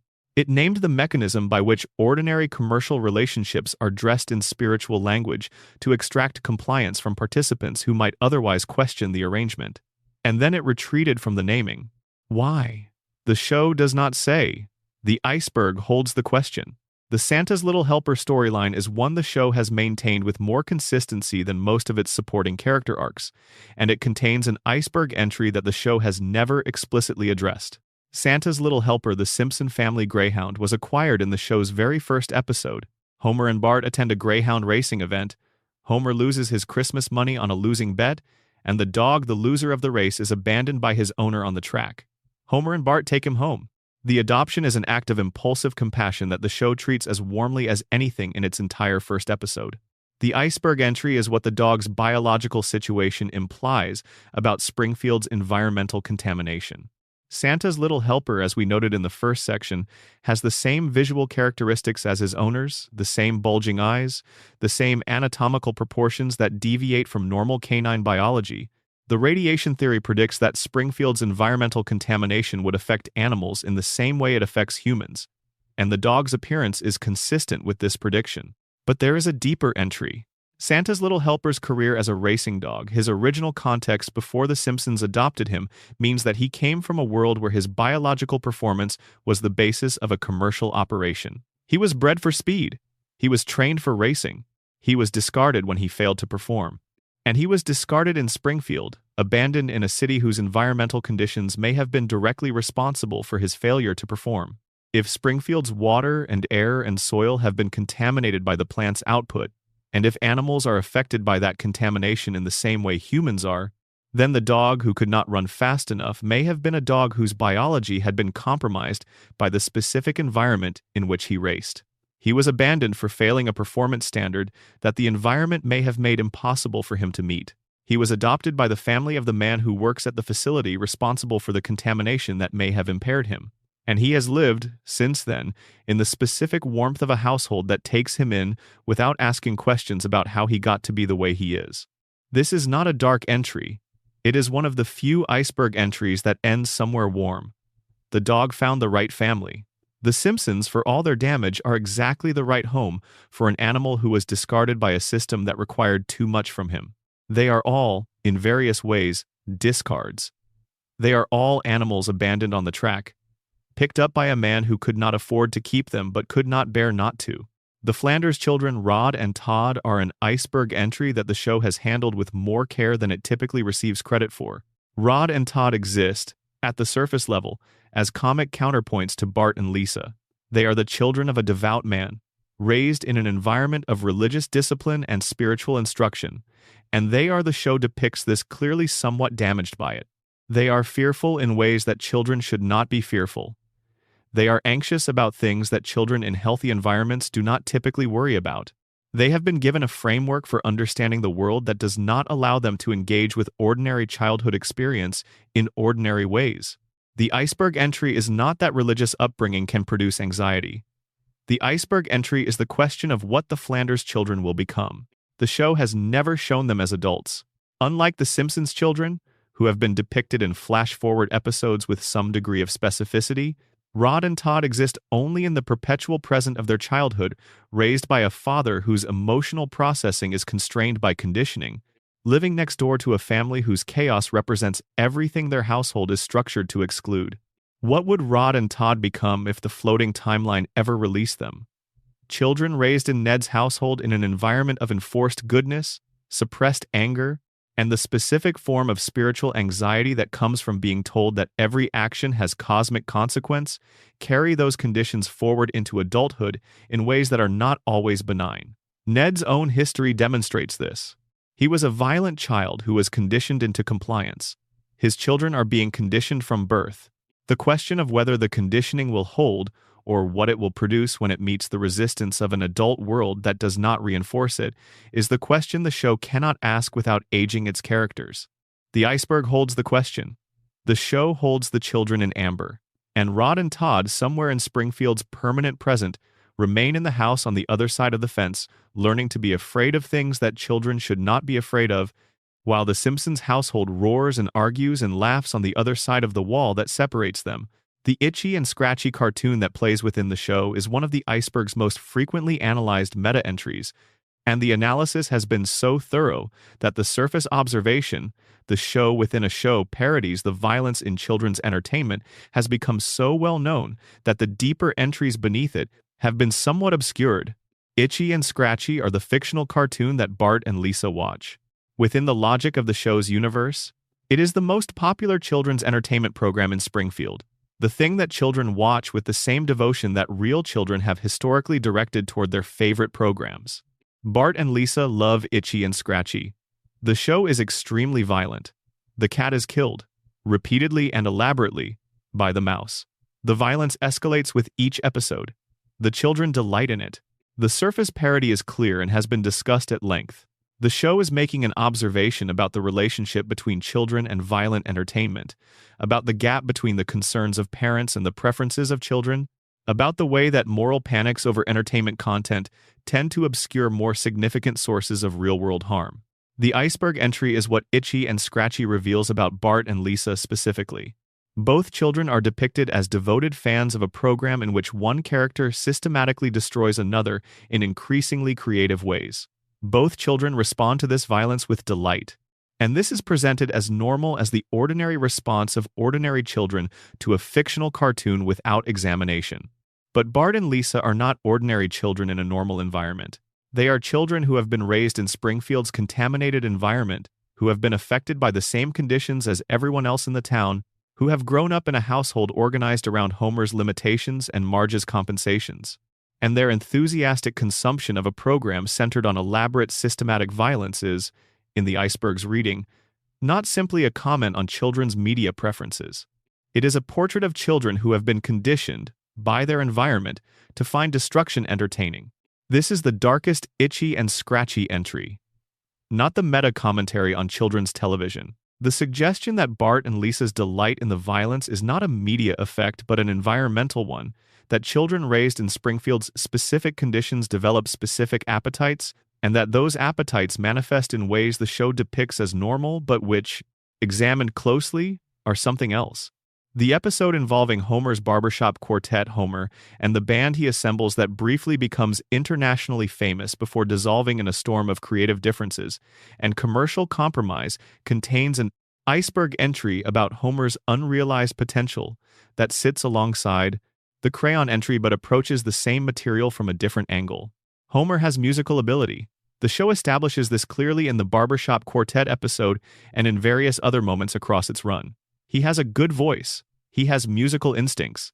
He has the capacity for the kind of creative collaboration that produces something genuinely excellent when the conditions allow for it. The barbershop quartet episode depicts those conditions existing briefly, and then being destroyed by the same forces that destroy most genuine creative endeavors: commercial pressure, ego conflict, the specific corrupting effect of success on people who were not prepared for it. The B-Sharps have a moment of genuine artistic achievement, and then they have a career, and the career is the thing that ends the achievement. But the Iceberg entry is in the specific timing of the band's dissolution in relation to Homer's personal history.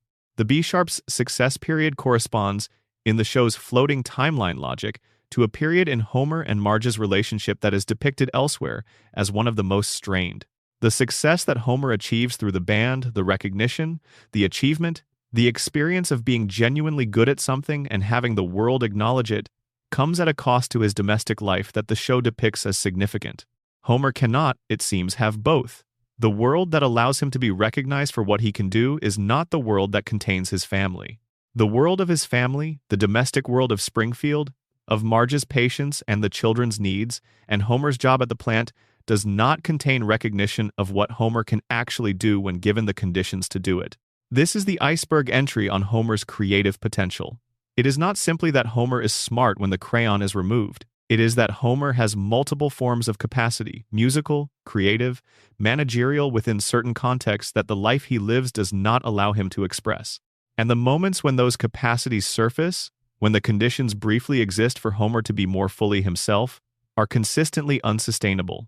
They burn bright and then the life pulls him back, and the life that pulls him back is the life he loves and would not trade. The barbershop quartet is Homer's other life, the one where he is recognized and excellent and doing something that matters beyond Sector 7G. And it ends, as all Homer's other lives end, with a return to the couch. The return is not a defeat, but the thing lost in the return is real. The issue of Springfield's actual size is an iceberg entry that sounds like a trivial continuity problem but opens on examination into something more interesting. Springfield appears, in different episodes, to be simultaneously a small town and a large city.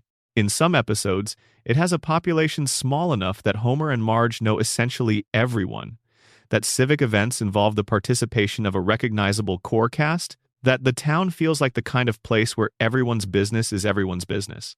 In other episodes, it has stadiums and large universities and population centers that imply a city of hundreds of thousands, with all the anonymity and institutional complexity that implies.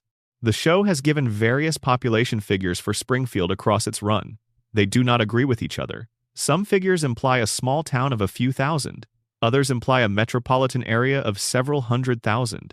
The town's physical geography, as depicted in different episodes, is similarly inconsistent, sometimes traversable in minutes, sometimes requiring the kind of travel that suggests substantial urban spread. The iceberg entry is what this inconsistency reveals about how Springfield functions as a narrative space rather than a geographic one. Springfield's size is whatever the episode requires it to be. A story about the intimacy of small-town community requires a small-town Springfield. A story about the anonymity of urban life, about being lost in a crowd, about the specific kind of loneliness that is only possible in a large city where no one knows you, requires a large city Springfield. The town expands and contracts to serve the story. This is convenient for a television show. It is also, within the logic of the theories we have been discussing, the behavior you would expect from a simulation that optimizes its rendering resources based on the requirements of the current scenario. A simulation does not need to render the full extent of Springfield when the story is taking place in the Simpson living room. It renders what the story needs and maintains the rest at a lower resolution, which produces, when the story suddenly needs a stadium or a university or a major civic institution, the appearance of a city that is simultaneously small enough to feel intimate and large enough to contain whatever the plot requires. Springfield's inconsistent size is not a production failing. It is the most honest thing about the show's relationship with its own fictional geography. Springfield is exactly as large as it needs to be.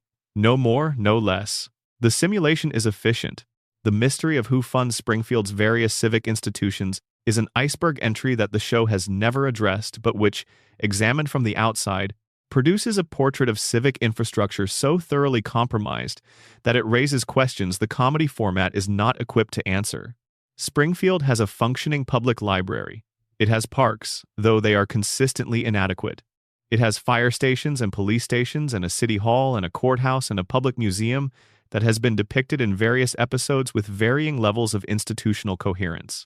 It has public schools and public utilities and the various physical and organizational infrastructure that a functioning community requires.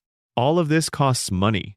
And the show has established clearly that the primary source of public revenue in Springfield is either the plant's tax payments managed by Burns to minimize their contribution, or Quimby's administration of whatever money does reach the city treasury, managed by Quimby in ways that prioritize graft over public investment. The math does not work. A city whose primary taxpayer minimizes his tax burden and whose government systematically diverts public funds to private use cannot maintain the institutional infrastructure that Springfield visibly maintains. Something is paying for the library. Something is paying for the park maintenance. Something is paying for the fire stations and the police stations and the various civic institutions that the show depicts as present and operational, even as it establishes the economic conditions that should make them impossible. The iceberg entry is the possibility that Burns is the answer, not through tax payments, which he manages to minimize, but through direct funding, the quiet provision of money to civic institutions that allows him to maintain those institutions as dependencies rather than genuine public resources. A library funded by Burns is not a public library.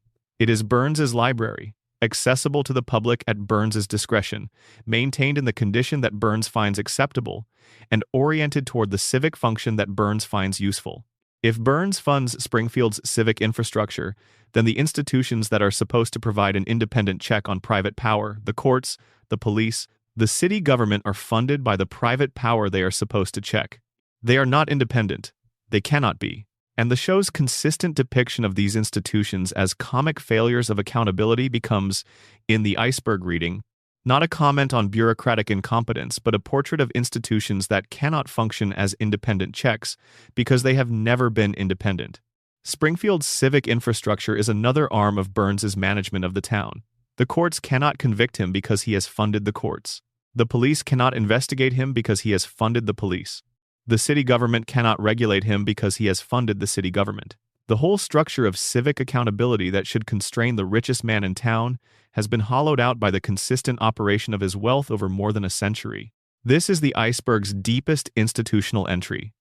Not that the institutions are incompetent, that they are captured, and that the capture is so complete, so long established, so thoroughly normalized by the passage of time and the habituation of the population, that no one in Springfield can even see the mechanism that prevents any of them from working as they were designed to. The Springfield Retirement Castle is an iceberg entry that the show visits regularly but never examines with the depth it deserves. The retirement castle is where Abe Simpson lives when he is not being used by the narrative. This phrasing is deliberate. The show has established, across multiple episodes, that Abe's presence in the Simpson household and his presence at the retirement castle are functions of narrative convenience rather than consistent institutional logic. He appears where the story needs him and disappears between appearances without the show accounting for the transitions. But the retirement castle itself, the institution, the building, the social world of elderly Springfield residents gathered in a facility designed to manage them is one of the show's most consistently dark settings. The facility is underfunded. The activities are designed to manage patients rather than enrich them. The staff is depicted as ranging from indifferent to actively malicious in their treatment of residents. The food is adequate in the way that food designed to meet minimum nutritional requirements rather than provide pleasure is adequate. The environment is depressing in a way the show depicts with unusual directness for a comedy program. Abe's life at the retirement castle is a portrait of elderly poverty in a community that has not invested in the care of its aging residents. He has stories and histories and a rich inner life, all of which the castle's institutional structure treats as irrelevant noise to be managed into silence. He is not cared for. He is contained. The iceberg entry is the relationship between the retirement castle's conditions and the town's power structure. Who runs the retirement castle? Where does its funding come from? What is the relationship between the quality of care available to Springfield's elderly population and the decades of economic management by which Burns has arranged the town's finances to minimize investment in anything that does not directly serve his interests? Springfield's elderly residents, the people who remember the town before Burns's full consolidation of power, who might, if their cognitive functions were fully intact and their institutional lives less managed, have something to say about how Springfield came to be what it is, are housed in a facility where their memories and their experiences are treated as inconvenience rather than resource. They are the town's institutional memory, and they are warehoused. This is the iceberg's reading of the retirement castle. Not a place where old people are cared for. A place where the past is managed. The mystery of Homer's luck is an iceberg entry that the show has engaged with most explicitly in an episode from season 15 called The Regina Monologues, but which has been present as a background pattern throughout the show's run. Homer's luck is extraordinary. His survival rate against situations that should kill him is, as we have noted in this video's earlier sections, so far beyond what biology would normally allow that it constitutes a pattern requiring explanation. But Homer's luck extends beyond mere physical survival. He achieves things he should not be able to achieve. He stumbles into outcomes that require either extraordinary chance or extraordinary incompetence to success conversion ratios that the universe is not supposed to provide. The radiation theory provides one explanation, the coma theory provides another, the simulation theory provides a third, but there is a fourth possibility that the iceberg holds one that does not require supernatural intervention or biological mutation or the logic of a dreaming mind. Homer's luck is the luck of a person who has genuinely nothing to lose. The specific psychological condition of someone who does not fully understand the risk of any situation they are in is a condition that produces, sometimes, the appearance of miraculous outcomes. You cannot be paralyzed by the fear of failure if you do not accurately understand the probability of failure. You cannot hold back from the bold move if you do not register that the bold move has consequences. You cannot be strategically cautious if caution requires a model of consequences that your cognitive architecture does not support. Homer acts without hesitation because he does not have the cognitive machinery to fully model what hesitation should look like. And acting without hesitation, in situations where hesitation is what fails, produces outcomes that look like luck from the outside. He survives not because the universe is protecting him, but because the specific form of his cognitive limitation makes him immune to the specific form of psychological failure that destroys most people in extraordinary situations. His damage is his armor. His limitation is his advantage. And the iceberg entry is the unsettling recognition that the thing that keeps Homer functional and lucky and surviving the crayon, the radiation, the cognitive erosion is also the thing that has prevented him from ever fully understanding his own life.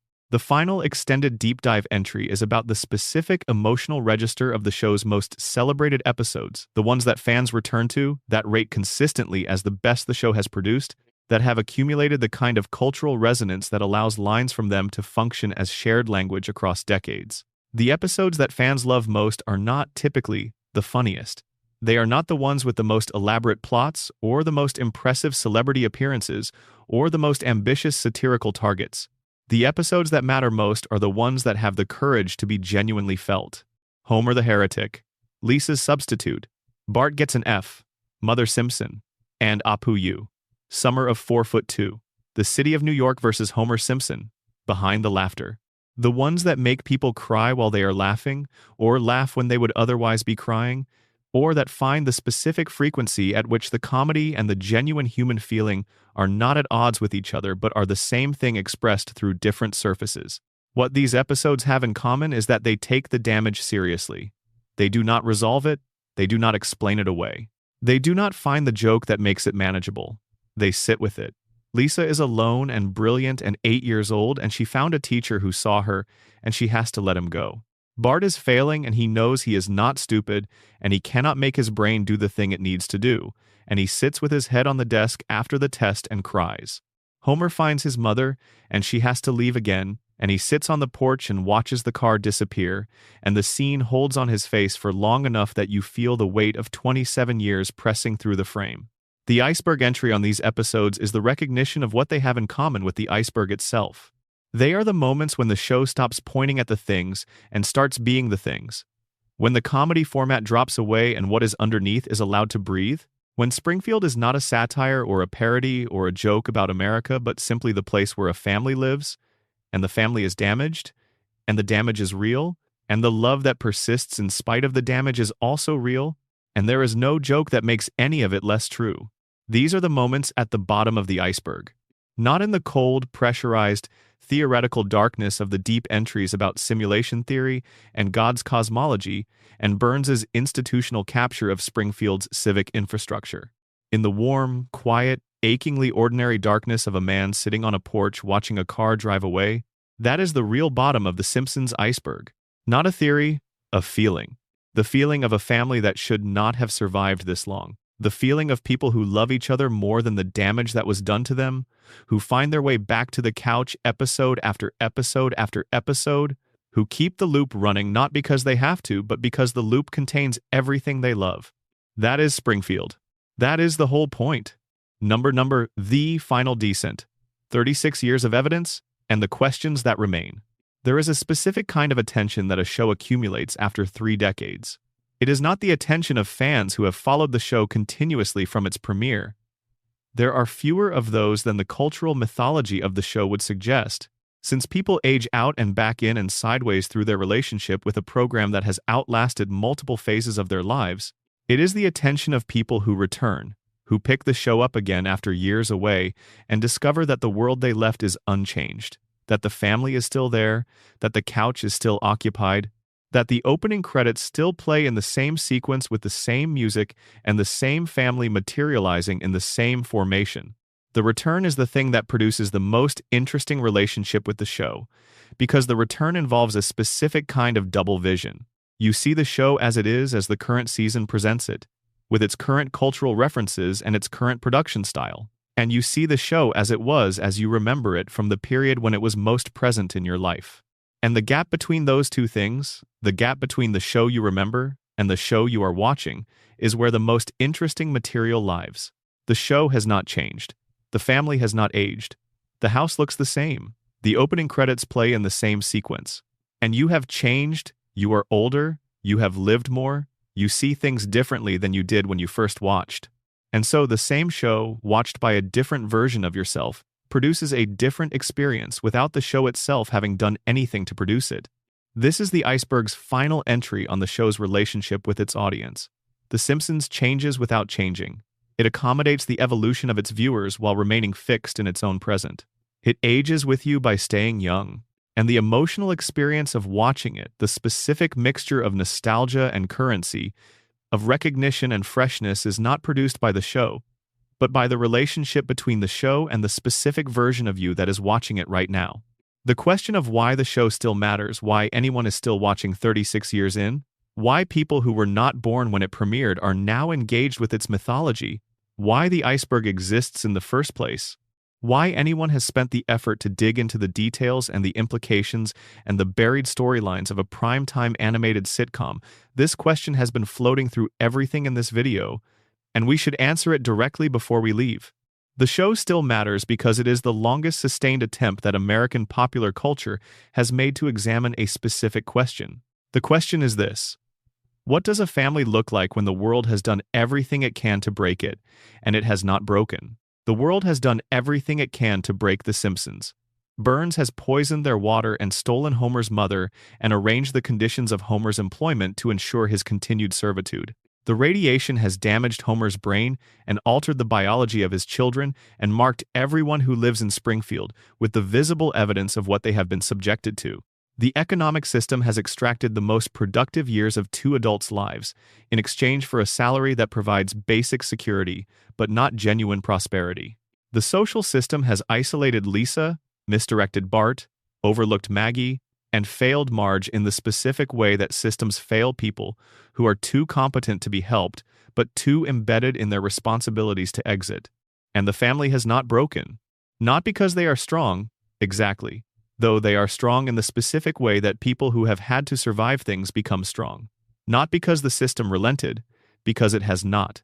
Not because Burns was defeated, because he was not.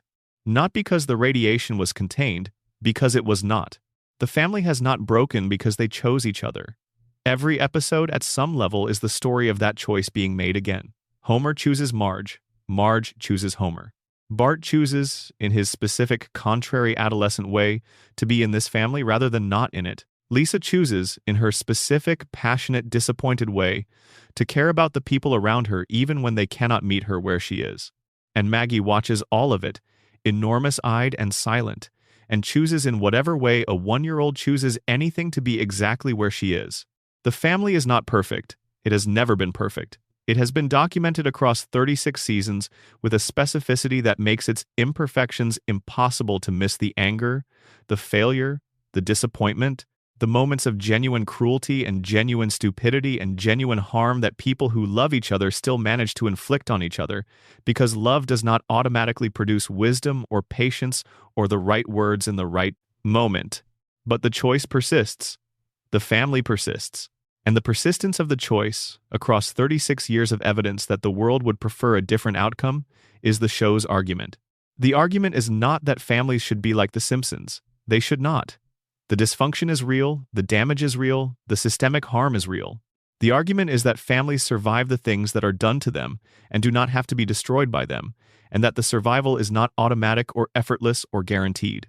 It requires the daily, imperfect, frequently comic choice to be a family rather than not. That is the show's thesis. That is what 36 seasons of Iceberg, assembled in its totality, is arguing. Not that Springfield is a good place, or that Burns is defeated, or that the radiation is contained, or that the simulation is revealed, or that the coma ends. That the choice persists. That the family is still there. That is enough. It has to be enough. In Springfield, it is always enough.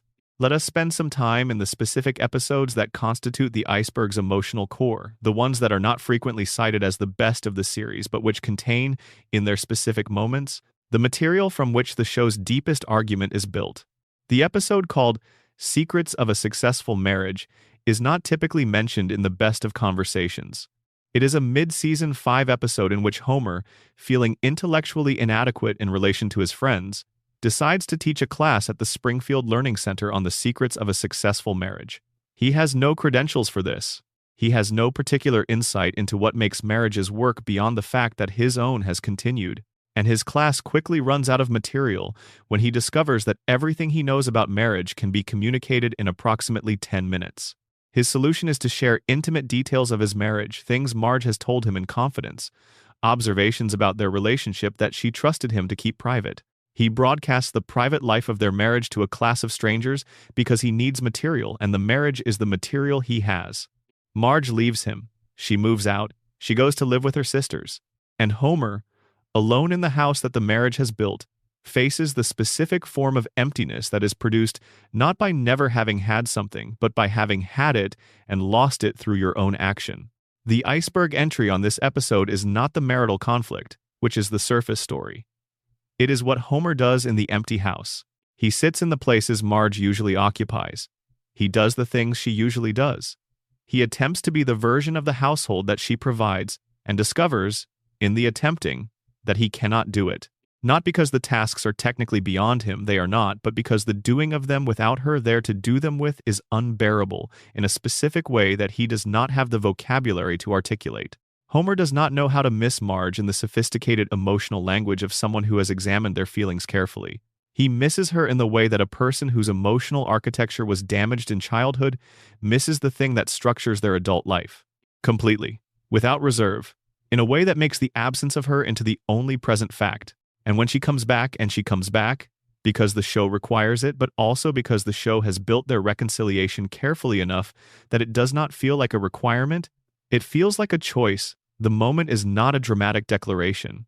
It is Homer showing her the treehouse he has built to prove that he can offer her something only she would want.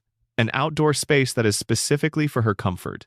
A small, impractical, entirely personal gesture that proves he has been paying attention to who she is, rather than simply enjoying her presence as a convenience.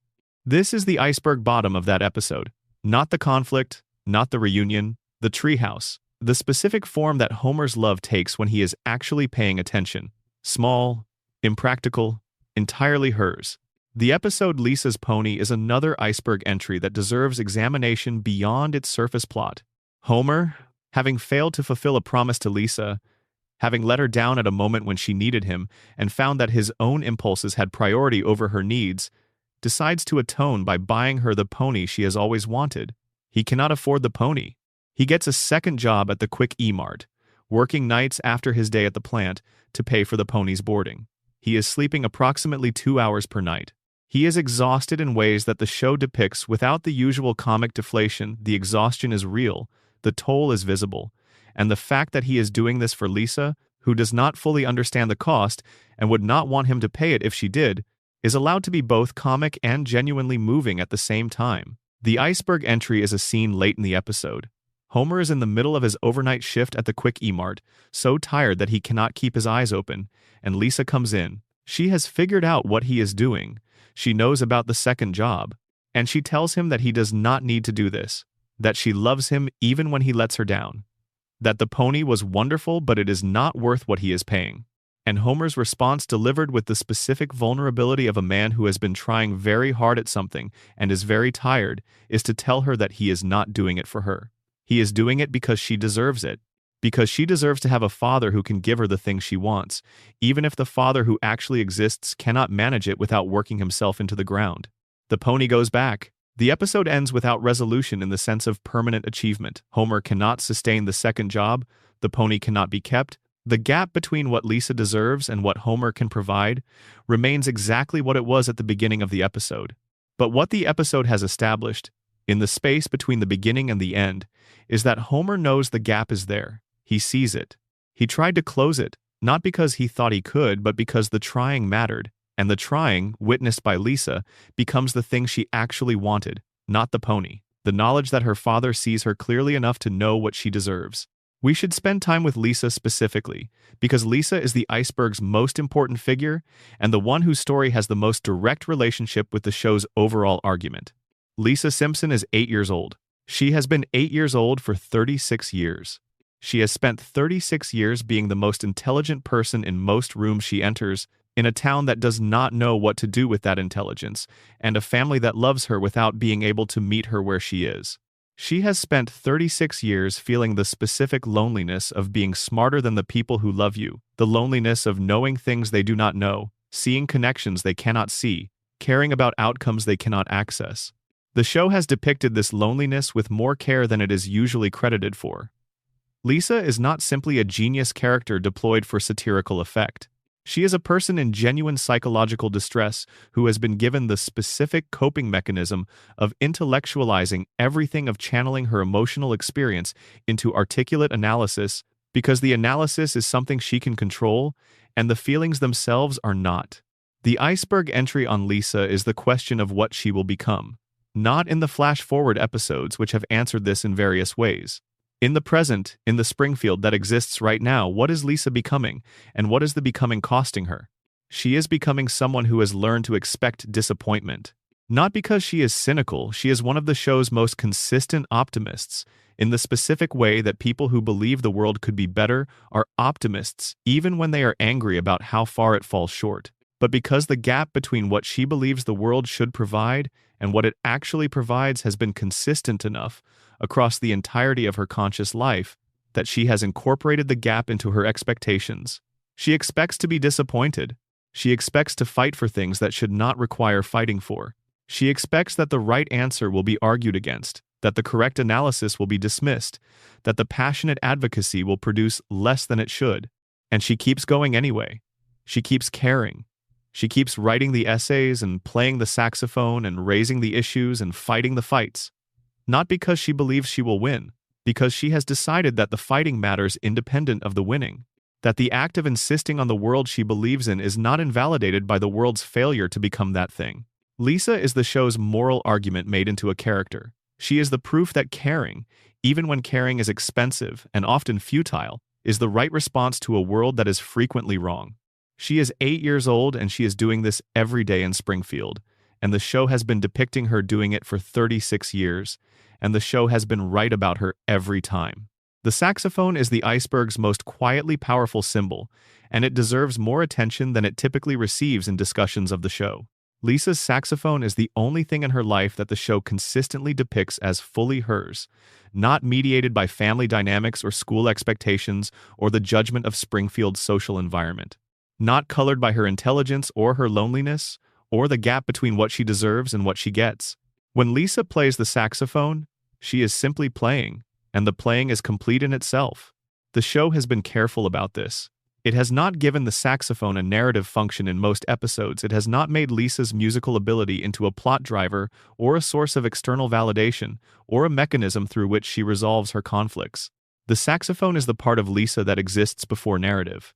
It is the thing she does when she is not being the show's moral conscience, or the family's most articulate member, or Springfield's most isolated smart kid. The iceberg entry on the saxophone is what it reveals about the nature of relief.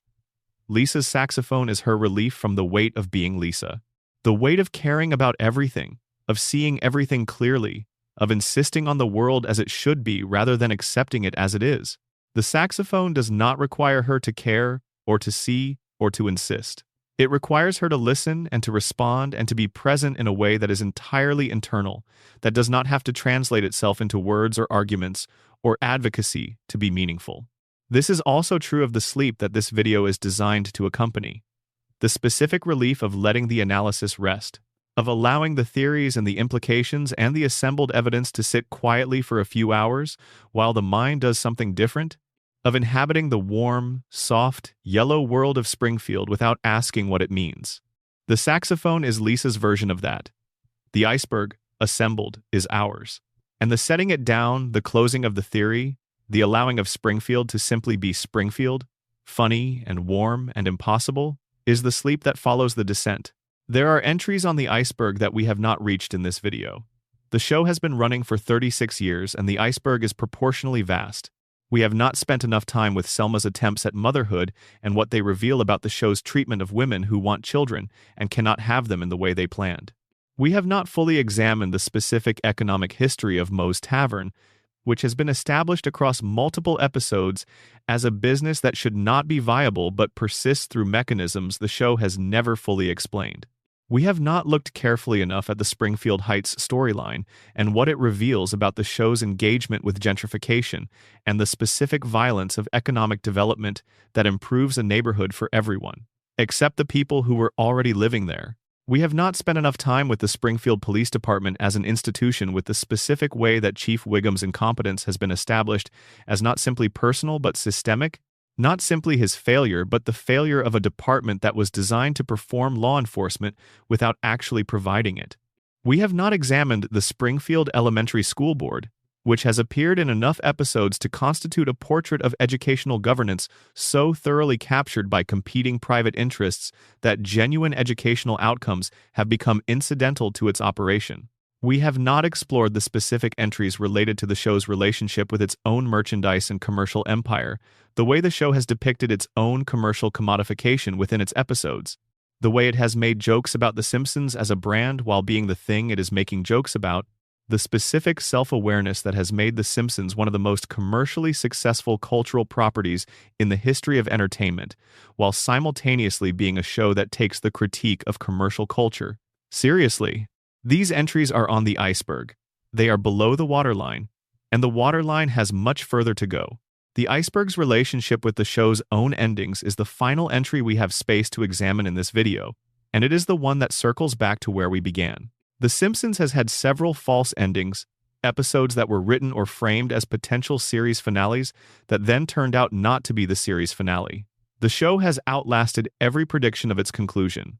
It has continued past the point at which the people who made it initially expected it to stop. It has become, in its persistence, something that was not planned at the beginning, a show that is so thoroughly embedded in the culture that its ending has become literally inconceivable to the people who are responsible for producing it. This is unusual for a television program. Most shows have definable endpoints, a story that concludes, a character arc that resolves, a premise that the show decides has been fully explored. The Simpsons has none of these conventional endpoints because it was not constructed with any of them in mind. It was constructed to be ongoing, to be episodic, to be a show that never resolves because resolution would mean ending, and ending was not the plan. And yet endings keep appearing in the show's mythology. The coma theory posits an ending Homer waking up or failing to wake up. The radiation theory posits an ending the contamination finally producing consequences that cannot be reset. The simulation theory posits an ending the simulation being shut down or revealed or reaching some computational limit that causes it to stop.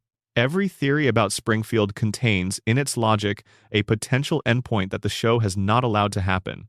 The iceberg entry is that the show's refusal to end is not simply a commercial decision or a production choice. It is a statement. A show about a family that cannot be destroyed cannot be allowed to end, because ending would demonstrate that it can be destroyed. The family's survival requires the show to survive. The show's survival is the proof of the family's survival. The loop closes on itself, and we are the mechanism by which it closes. Every viewer who tunes in is confirming that the show continues. Every engagement with the iceberg, every theory analyzed, every detail examined, Every question asked is an act of sustaining the world that contains the family, that proves families can survive the things that are done to them. We are the reason Springfield exists. We are the reason it will not end. We are the loop, and we are closing it. Every night, every time we turn on the television or open the streaming service or settle into the specific, comfortable darkness of a familiar world that we have chosen to inhabit for another few hours. The iceberg goes all the way down to this. To the choice, yours, made again tonight. To the opening credits beginning one more time. To Bart on the skateboard. To the couch. To the family landing together, imperfect and intact, exactly where they have always been. You are in Springfield. You have always been in Springfield. It never lets you go. Not really. That is the point. That is the whole beautiful, damaged, yellow, impossible, beloved point. The iceberg does not end. The loop does not break. The family does not leave. And neither do we. That is enough. That is everything. Number. The Forgotten Springfield. Characters, moments, and implications. The show left behind. Every long-running show accumulates a category of content that exists in a specific state of incompleteness storylines that were introduced and then quietly dropped, characters who appeared with apparent significance and then vanished without explanation, implications that the show planted and then chose not to harvest. This category is not quite canon and not quite non-canon. It is the gray zone of the show's internal history, the territory where the writing room changed direction, where the network intervened, where the season ended before the thread could be picked up, where the writer who cared about the storyline left before it could be developed. The Simpsons, having run for 36 years and employed hundreds of writers across its history, has more gray zone than almost any other show in television. The accumulated weight of abandoned threads and dropped implications and vanished characters is substantial enough to constitute, in aggregate, an almost entirely separate version of the show, one that exists in the negative space of what was not made, visible only through the outlines left by the things that were. Frank Grimes Jr. is the first gray zone entry. He appeared in a single episode seeking revenge on Homer for his father's death. He is notable not simply as the son of Frank Grimes, the one canonical Springfield resident whose death was permanent and whose clear-eyed assessment of Homer's situation drove him to the breaking point, but as the entry point into a question the show raised and then chose not to. Answer: Frank Grimes Sr. was driven to madness and death by the specific injustice of Homer's situation. He was a man who had worked hard his entire life, who had earned everything he had through genuine effort and genuine ability, and who arrived in Homer's orbit to discover that the universe does not in fact reward merit in the way that every social contract he had been offered suggested it would. Homer has everything Frank Grimes worked for, without having worked for it. Homer has the job, the family, the house, the basic security, and Homer has done nothing to deserve any of it by the standards that Frank Grimes believed governed the distribution of outcomes. The madness that followed was not irrational. It was the specific madness that follows when a person discovers that the governing principle of their life, the belief that effort produces commensurate reward, is empirically false.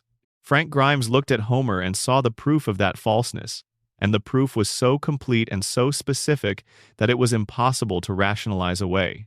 His son's revenge plot is presented as a relatively minor comedy episode, but the iceberg entry is the question that Frank Grimes Jr. raises simply by existing. What does it do to a child to grow up knowing that his father was destroyed by encountering a universe that did not work the way his father believed? The show does not answer this. Frank Grimes Jr. appears in one episode, executes a plan that fails and disappears. But the question persists in the iceberg. What is the inheritance of a father whose epistemological collapse destroyed him? What does the son of a man killed by the discovery that the world is unfair carry forward from that discovery? The show knows the answer. Springfield is full of people who carry versions of this discovery forward, who have integrated the knowledge that the world does not reward merit, that the system does not provide the outcomes it promises, that effort and capacity and genuine goodness are not reliable paths to the life they were supposed to produce. Springfield is full of people who have learned what Frank Grimes Sr. could not survive learning. They are all still there. They have all integrated the knowledge. They all continue. And the show never quite says why. Why people who know what Springfield's residents know continue to get up and go to the plant and sit at the bar and raise their children in a contaminated town and vote for a corrupt mayor and endure the specific indignities that their environment provides. In reliable abundance. The iceberg answer is the same answer we have been circling since the first section. Because the family is there. Because the people they love are there. Because the couch is there and the beer is cold and Marge is there, and that is enough. That has to be enough. In Springfield, it always is. The Shelbyville founder storyline is a gray zone entry that the show introduced in Lemon of Troy and then never developed further, despite the fact that the founding of Springfield and Shelbyville is one of the iceberg's most genuinely strange pieces of canonical lore. Springfield was founded by Jebediah Springfield, a man depicted in the show's canon as a frontier-era figure of heroic proportions, brave, morally upright, the embodiment of the pioneering spirit that the town was built to commemorate. His statue stands in the town square. His biography is taught in Springfield schools. He is the foundational myth of the community's identity. Except he is not. The episode A Tale of Two Springfields, no, the relevant episode is actually Lisa the Iconoclast from Season 7, in which Lisa discovers that Jebediah Springfield was not who the official history claims. He was not a hero. He was Hans Sprungfeld, a murderous pirate who was violently opposed to the British crown and who came to the frontier not out of pioneering idealism, but out of flight from the consequences of his criminal history. The noble founding father of Springfield's myth is, in the canonical historical record that Lisa uncovers, a career criminal whose statue stands in the town square, not because he deserved it, but because the community decided they needed a hero, and he was the material available. Lisa, having discovered this, faces the question that is the episode's actual subject. Does the truth matter more than the community's need for its founding myth? Is it better to destroy the story that holds the community together, or to allow the false story to continue because the true story would produce more damage than it repairs? The show's answer is one of its most morally complex. Lisa ultimately chooses to allow the myth to persist. She discovers that Jebediah Springfield, for all his criminal history and fraudulent mythology, inspired genuinely good things that the myth, even fabricated, produced real community cohesion and real civic pride and real aspiration. And she decides that destroying the myth would not make Springfield more honest. It would simply make Springfield more disillusioned, and a more disillusioned Springfield would not necessarily be a better one. This is the iceberg's most direct engagement with the Skinner Identity episode's themes, from a different direction. In the Skinner episode, the community chooses the lie over the truth because the truth is too disruptive. In Lisa the Iconoclast, Lisa chooses to protect the lie because the truth would produce net harm. Both episodes arrive at the same destination. The community's preferred narrative is preserved through opposite routes. In one, the community makes the choice. In the other, the individual makes it for them. The iceberg entry is the comparison between the two episodes and what it reveals about the show's view of truth in community contexts. Truth is not always the right answer. Sometimes the community that holds together around a useful fiction is more functional than the community that holds together around a damaging truth. And the person who decides which is which, who makes the determination about whether the truth should be told, is not held to the standard of pure epistemological commitment. They are held to the standard of what the community can survive. Lisa chooses to protect Springfield. She puts the community's well-being above her own commitment to factual accuracy. And the show, which has elsewhere celebrated Lisa's commitment to truth as one of her defining virtues, presents this compromise not as a betrayal of her values, but as an expression of them. She cares about Springfield more than she cares about being right. The caring is the value. The truth is the tool. And when the tool would cause damage, a person of genuine values sets it down. This is one of the most sophisticated moral positions in the show's history. And it lives in an episode from Season 7 that most discussions of the show's moral philosophy overlook in favor of the more dramatic ethical confrontations elsewhere in the canon. The mystery of why Moe's Bar continues to exist is a gray zone entry that the show has approached and retreated from across multiple seasons without ever fully committing to an examination. Moe's Tavern should not be a viable business. It has a small and not necessarily financially robust customer base. It serves alcohol in a social context that has been declining in American culture for the entire period the show has been running. It is physically inadequate. The show has depicted it as dirty, poorly maintained, occasionally infested, and operating under sanitary conditions that would, in any realistic regulatory environment, have resulted in its closure. It has survived multiple floods, fires, and structural collapses. It has been rebuilt after each of these events, through mechanisms the show does not consistently explain. And it keeps going. Week after week, episode after episode, season after season. The tavern is there, Moe is behind the bar, Homer and Barney and Lenny and Carl are on their stools. The economic mystery of how Moe affords to keep the place running, how the revenue generated by 4 regular customers and the occasional newcomer sustains a physical establishment in an American city, is one that the show has addressed obliquely in a few episodes without ever providing a satisfying answer. One episode establishes that Moe has been maintaining a hidden financial operation beneath the bar, a betting operation, a loan operation, some form of shadow banking that supplements the legitimate revenue of the tavern. Another episode implies that the bar's rent situation is unusual, that the building is owned under conditions that allow Moe to operate there at costs that the market would not normally permit. Neither of these explanations fully accounts for the tavern's persistence. The iceberg entry is the possibility that Moe's tavern's survival is, like so much in Springfield, not the result of ordinary market forces, but of Burns's management of the town's economic environment. A town where the working population has a high rate of psychological impairment, cognitive damage, and stress-related emotional numbing needs somewhere to direct those conditions.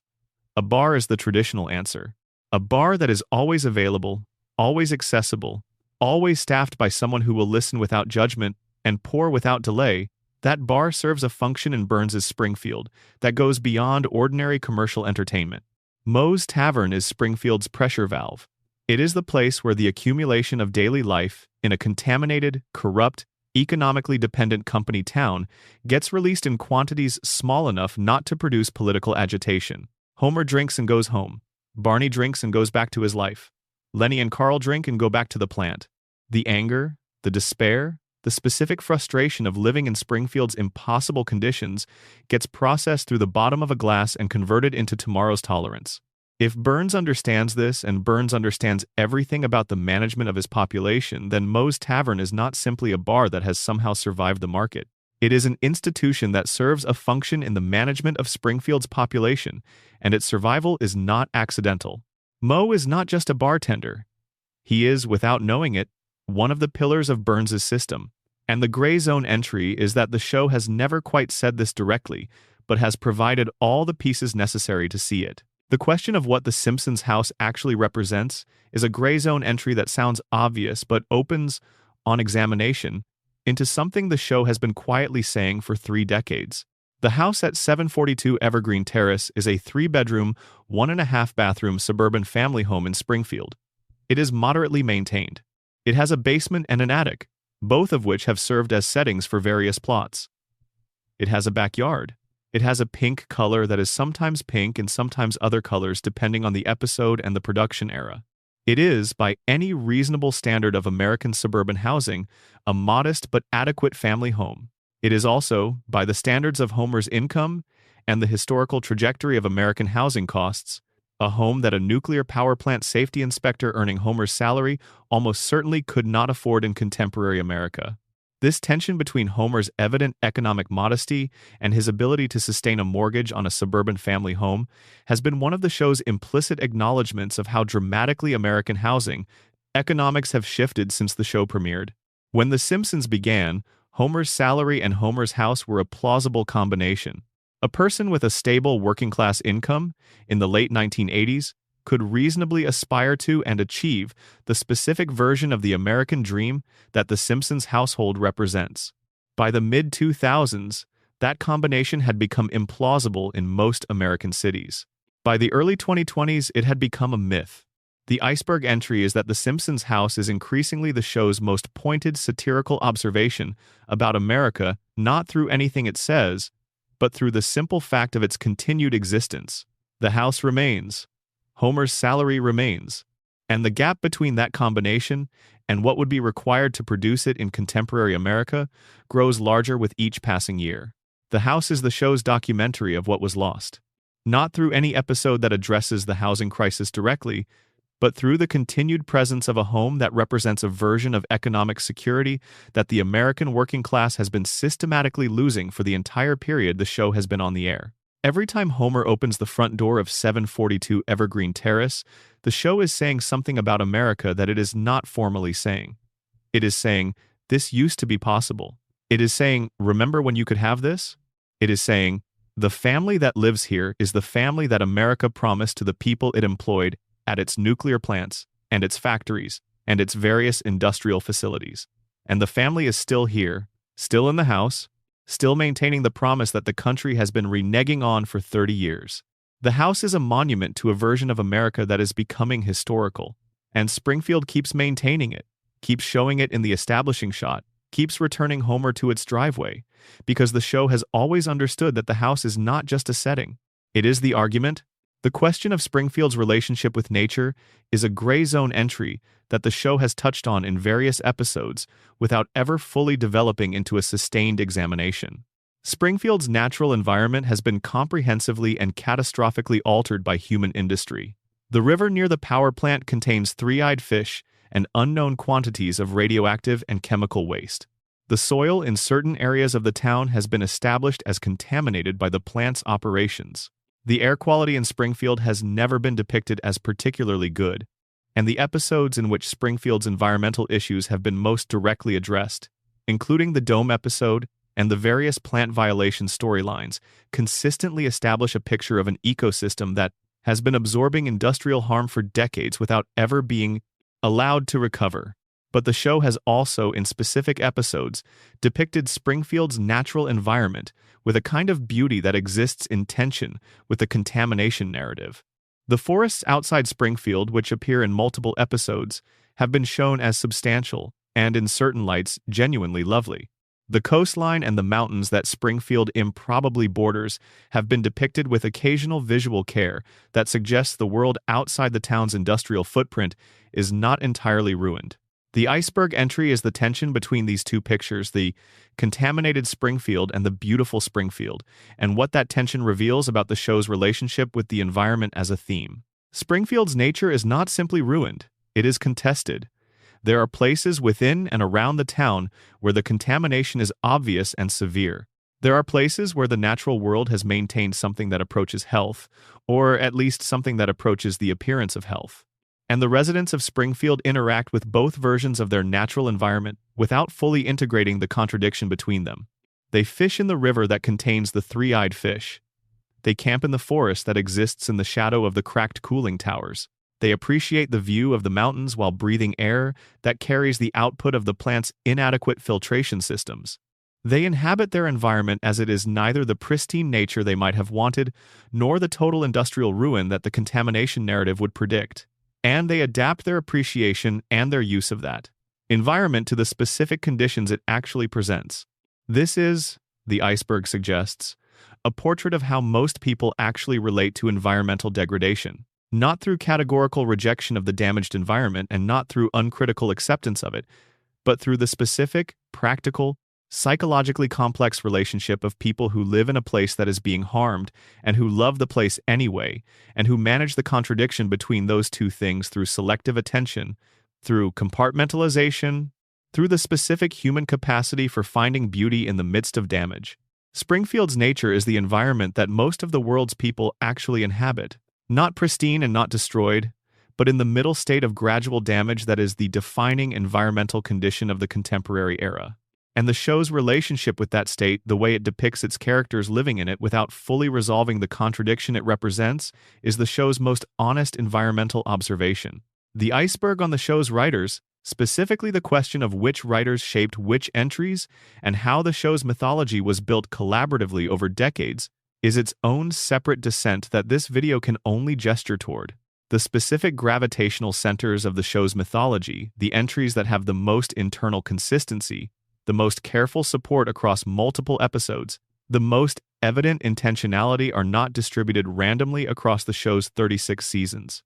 They cluster in specific periods and around specific writing presences.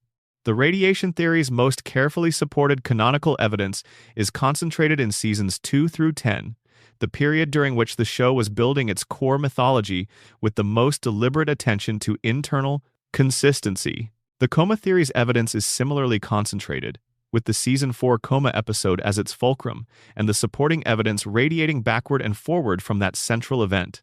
The Burns immortality material accumulates across the full run but with particular density in the middle seasons, when the writers were most engaged with exploring Burns as a character beyond his function as the show's primary antagonist.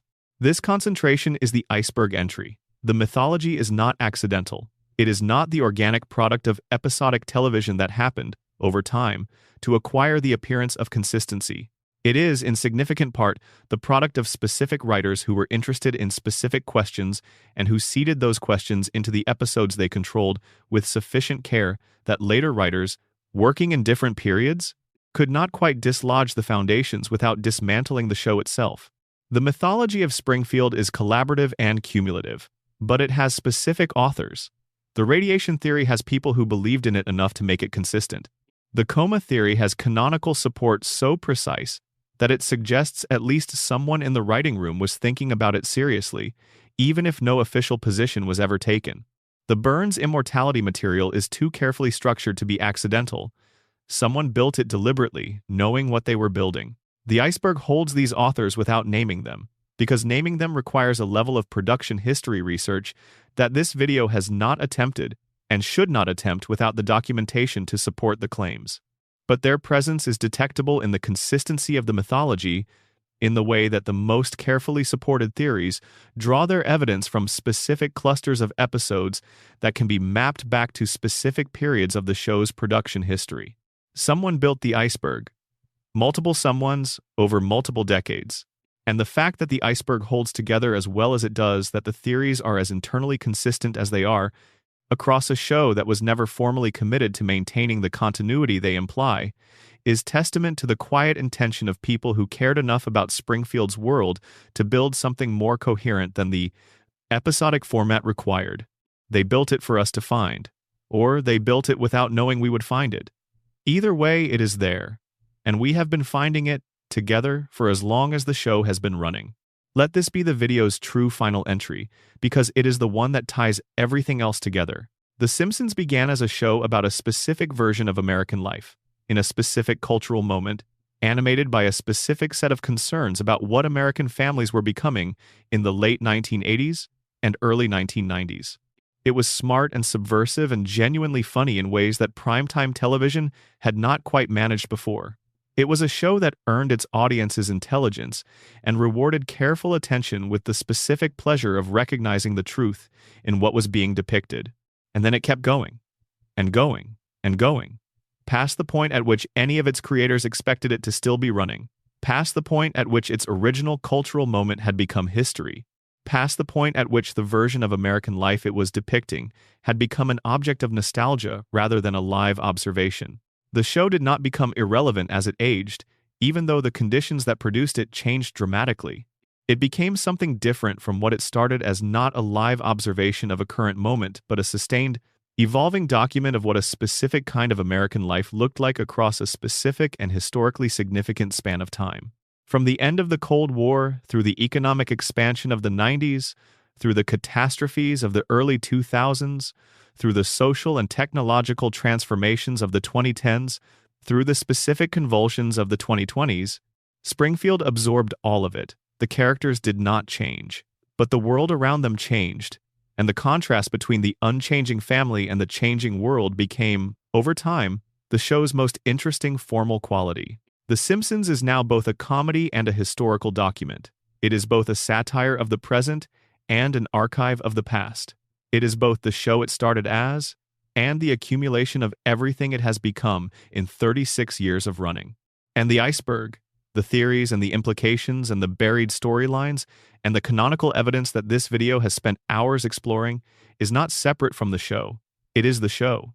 It is what the show becomes when you pay attention to it across the full span of its existence, rather than episode by episode. The iceberg is Springfield's full self. Not the version that any single episode presents, but the version that emerges from all of them. Assembled the yellow, impossible, contaminated, dreaming, simulated, beloved town where a broken family refuses to break, where the loop runs without ending, where Bart is 10 and Lisa is 8, and Maggie has her pacifier, and Homer finds his way home by the end of every episode. The iceberg is what Springfield has always been beneath the comedy. The comedy is the surface. The iceberg is the depth. And the depth is where we are right now, in the dark, in the quiet, in the specific and particular warmth of a world that was built to last forever because its residents chose not to let it end. Bart is still 10. He always will be. That is the promise Springfield keeps. The one it has been keeping since December 17th, 1989, and the one it will keep for as long as we need it to. Which is forever. Which is the whole point. Which is enough. Number. The last layer. What Springfield knows that we have forgotten. There is something Springfield understands that the rest of America has been slowly forgetting across the same 36 years the show has been running, and the show has been depicting this understanding quietly, without announcement, through the accumulation of 10,000 small moments in every episode it has ever made. Springfield understands that ordinary life is worth depicting, that the domestic, the mundane, the repetitive rhythms of a household operating on a modest income, in a modest house, in a town that nobody would choose, specifically if they could choose anywhere, that this life is as worthy of art and attention and care as any other life. That Homer sitting on the couch is as worthy of examination as Homer going to space, even though the going to space is more spectacular. That Marge baking a casserole in a kitchen that will look identical next week is as meaningful as any dramatic transformation, even though the transformation is more conventionally significant. That Bart's pranks are as important as Bart's occasional genuine emotional breakthroughs, because the pranks are most of the time, and the breakthroughs are the exceptions, and life is mostly most of the time. The show has been insisting on this for 36 years. Insisting that ordinary life is not a placeholder for extraordinary life. That the couch is not a waiting room for the adventure. That the family gathered in front of the television on a Tuesday evening is not a lesser version of the family gathered for a momentous occasion. That the Tuesday evening is the thing, the actual thing. The thing that constitutes a life when all the extraordinary moments are accounted for, and the rest of the time remains. This is the iceberg's true bottom. Not a theory. Not a hidden implication. A straightforward and quietly radical insistence that the ordinary is enough. That the family on the couch on a Tuesday evening in a yellow house, in an impossible town, in a state that cannot be identified on any map, that family is the subject of the longest sustained artistic project in American television history, and that family is the subject because ordinary families are worth it. The specific quality of the show's attention to ordinary life has produced its most purely emotional moments, the ones that bypass theory and implication and land directly in the part of you that does not require explanation. The moment in And Maggie Makes Three when Homer reveals that he wallpapered his workstation at the plant with photographs of Maggie, every inch of the motivation board covered with her face, hiding under the plaque that says, "Don't forget, you're here forever," so that every day he goes to the job he hated, the job he came back to because she was coming and she needed him to. He looks up and sees her everywhere. The job is terrible. The joke is funny. The love is enormous and does not require a single word of explanation. The moment in Bart gets an F when Bart prays, genuinely and desperately, for one more day of winter so he will have time to study. He prays not from faith but from need. From the specific desperation of a kid who knows he is going to fail something that matters even by his own standards, that are supposed to not care about standards. And the prayer works.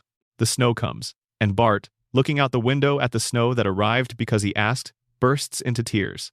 Not from relief. From the specific and overwhelming feeling of being heard by something larger than yourself, even if you are not sure what that something is or whether it will work again. The moment in Mother Simpson when Homer sits on the hood of his car, alone in a parking lot at night, watching his mother's car drive away, knowing this time why she is leaving, knowing it is not because of him, knowing she loves him, and watching anyway, with the full weight of 27 stolen years pressing into the moment. The camera holds, the credits do not rush to interrupt. Homer sits with the weight of it, and we sit with him. And the comedy is completely gone, and what remains is just a man missing his mother on a night that was supposed to end differently. These moments are not the iceberg. They are what the iceberg is protecting. All the theory and implication and buried lore and canonical evidence and carefully assembled mythology, all of it, is the context that makes these moments possible. The moment lands the way it lands because you have been watching for long enough to know the weight behind it. The 27 years feel like 27 years because the show has been running long enough that you have lived some of that time alongside these characters, and the years are not abstract. They are the episodes you have watched, and the episodes you remember, and the sense of accumulated time that a show accrues when it refuses to let go, and you refuse to let go of it.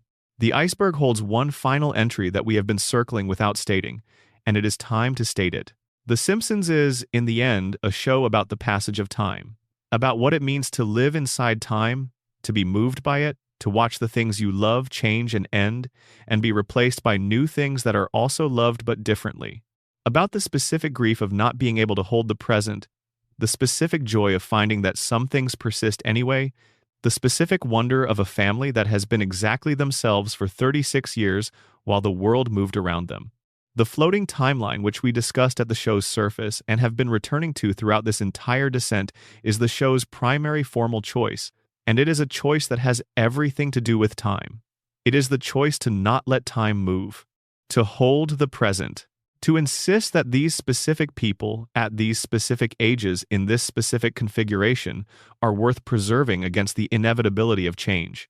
This is also what sleep does. Sleep suspends time. The world continues while you sleep, but your experience of it is paused, and when you wake, there is a gap between the time that passed and the time you experienced, and that gap, small or large, a night or a dream-heavy afternoon, is a little piece of the floating timeline, personally administered. You went somewhere else for a while. The world kept going, and you returned to it, refreshed, ready to inhabit the present again. The Simpsons is the right show to fall asleep to because it understands time, the way sleep understands time. The family will be there when you wake. Springfield will be intact. The couch will be occupied. Homer will have found his way home. The timeline will be floating, the loop will be running, and the evening on Evergreen Terrace will be exactly what it has always been. You do not need to hold on. Springfield holds. It has always held. The holding is what it does, what it has always done, what it will keep doing for as long as the loop runs and the credits play and the couch receives whoever lands on it next. Close your eyes. Springfield is there. It will be there when you open them. It always is. Number. Afterward. The iceberg continues. Every iceberg has territory that the diver cannot reach in a single descent. The water gets darker and the pressure gets higher, and the body has limits, even when the mind wants to go further. We have covered what we could in the time we had, and we have left what we could not reach for the next time. The Simpsons Iceberg, the full version, the one that accounts for every canonical detail across every episode across 36 seasons, is not something any single video or document or analysis will ever exhaust. The show is too large and too dense, and too deliberately constructed to yield all of its material to any single examination. Every time you think you have found the bottom, there is another layer, another implication, another buried detail that changes the shape of what you thought you understood. This is part of what makes the show's mythology so durable. It is genuinely inexhaustible, not in the sense that it is infinite, but in the sense that it is large enough and carefully enough built that no individual journey through it reaches the same destination twice. The coma theory looks different if you read it after the Burns immortality theory. The radiation theory looks different if you read it after the simulation theory. Each framework changes the light in which the others appear, and the shifting of the light reveals new details each time. The show rewards this kind of accumulated attention. It has been built to reward it deliberately, by writers who knew that they were making something that would be watched and rewatched and discussed and analyzed, and who chose, in that knowledge, to build something that would not be exhausted by the watching and rewatching and discussing and analyzing. They built the iceberg intentionally, knowing that the part beneath the waterline would be found. They left evidence, they left clues, they left canonical breadcrumbs in the backgrounds of episodes that aired in 1993 that do not fully reveal their meaning until you assemble them with evidence from episodes that aired in 2014. They were playing a very long game, and the game is still running. Every new episode adds to the iceberg. Every new season deposits new material below the waterline, new implications, new connections, new canonical details that either support or complicate the existing theories and occasionally introduce new threads that have not been assembled into theories yet. The iceberg is not fixed, it is growing. It has been growing since December 17th, 1989, and it will keep growing for as long as the show continues, which means that every time we come back, every time we make this descent, every time we go from the yellow surface to the cold, dark bottom and back, we find something different. Not because we have changed, though we have changed, because the iceberg has changed, because the show has added to itself, and the additions have retroactively altered the meaning of what came before, and the iceberg that exists now is not the same iceberg that existed last season or the season before. This is why the iceberg persists as an object of attention. It is not a static mystery to be solved once and set aside. It is a living mythology, still being built, still accumulating, still depositing new material below the waterline with every episode that airs. We are not finished here. We have not reached the bottom. We have reached the bottom of this descent, which is different from the bottom of the iceberg, which is different from the bottom of Springfield, which, as we have established, has no fixed location and no definitive depth. We are coming back. The water is cold and the descent is long, and what is down there is strange and complicated, and occasionally harrowing, and frequently moving, and always worth the dive. We will see you down there. Springfield is waiting. It always is. Number, supplemental entries. Lore the iceberg keeps quiet. The show has produced, across its run, a collection of moments that resist easy categorization, moments that are too specific to be incidental, too carefully constructed to be random, and too strange to be explained by any single theory. These supplemental entries are the ones that fall between the major sections, the ones that do not fit neatly into any of the frameworks we have discussed but which clearly belong somewhere in the iceberg's architecture. The first is the question of Rainier Wolfcastle, the show's Arnold Schwarzenegger stand-in, and what his consistent presence in Springfield reveals about the relationship between celebrity and community. Rainier Wolfcastle is a recurring figure in Springfield, an action movie star of enormous physical presence and limited acting range, whose movies are depicted in the show with a specificity that suggests the writers had genuine feelings about the action cinema of the 1980s and 90s. He appears at Springfield events. He is present in the social landscape of the town in a way that, if examined carefully, implies a much more robust connection to Springfield than a casual reading of the episodes would suggest. The iceberg entry on Wolfcastle is the question of where he lives when he is not making movies. The show implies, across his various appearances, that he has a residence in Springfield or in its immediate environs, that he is not a visitor to the town but a presence in it. And this raises the question of what draws an internationally successful action star to a town that the federal government has classified as an environmental containment zone. The radiation theory provides one answer. The simulation theory provides another. The coma theory provides a third. Wolfcastle is a celebrity whose voice Homer has absorbed through hospital television, translated into a recurring Springfield figure. But there is a fourth possibility that the iceberg holds. Wolfcastle is in Springfield, because Springfield is where his money protects him from consequences. He can do things in Springfield, and the show has implied various things about his personal conduct that would have different outcomes in a place with functional regulatory oversight. Springfield is a refuge for people who need places without consequences. Burns is there for the same reason, on a much larger scale. And Wolfcastle's presence, while played for laughs about his accent and his action movie persona, may be the show's quietest observation about what wealthy people do when they need a place that will not look too closely. The second supplemental entry is about what the show reveals, in aggregate, about Springfield's school system as a machine for reproducing the existing social order. Springfield Elementary processes children through an educational experience that is specifically calibrated not to transform their social position. Gifted children, Lisa being the most prominent example, are acknowledged but not supported in ways that would allow their gifts to produce outcomes different from those their family background would predict. Struggling children, Bart being the most prominent example, are managed rather than helped, cycled through interventions that address the symptom of academic failure without engaging with its causes. Average children receive an average education that produces average outcomes and returns them, eventually, to something close to the economic position they started from. This is not unique to Springfield School. It is a well-documented tendency of public education systems that are underfunded and operating under the specific pressures that Springfield School faces. But the show's consistent depiction of Springfield Elementary's failure to produce meaningful upward mobility for its students is one of the iceberg's most sustained institutional observations. Lisa will be brilliant regardless of what Springfield Elementary does. But Springfield Elementary has done nothing to translate her brilliance into opportunity. Bart will be clever and creative and capable of things the school does not recognize as valuable. Springfield Elementary has done nothing to translate his specific intelligence into outcomes that the world would reward. The school takes what the children bring and returns them, after 12 years of processing, to a world that is not significantly different from the world their parents inhabited. The iceberg entry is the recognition that this is not an accident. A school system that successfully transformed the social position of its students would produce, over time, a Springfield that was different from the Springfield that Burns requires. People who have been educated into genuine critical thinking, into understanding the mechanisms by which their environment has been constructed to serve specific interests at their expense, are not people who will continue to accept 342 safety violations in silence.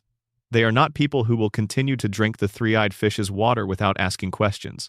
Springfield Elementary does not transform its students because transformation would threaten the system that requires them to be exactly where they are. The school is not failing. It is succeeding at the specific task that the system that funds it requires it to succeed at. The third supplemental entry is about Apu's eventual return to the show and what that return revealed about the iceberg's relationship with the show's ongoing production. Apu was absent from the show for several seasons, following significant public discussion about the representation of South Asian characters in the show, a discussion that produced genuine reflection about the characters' construction and the tradition of comedy from which his depiction emerged. The show's response to this discussion was to reduce Apu's presence substantially and eventually to recast the character with a South Asian actor. The iceberg entry is not the representation debate itself, which has been thoroughly covered elsewhere and which this video is not positioned to resolve. The iceberg entry is what the Apu storyline reveals about the relationship between the show's production decisions and the iceberg's mythology. Apu is a foundational character in Springfield's social ecosystem. His Quickie Mart is a node in the town's economic and social network that connects multiple storylines and multiple characters.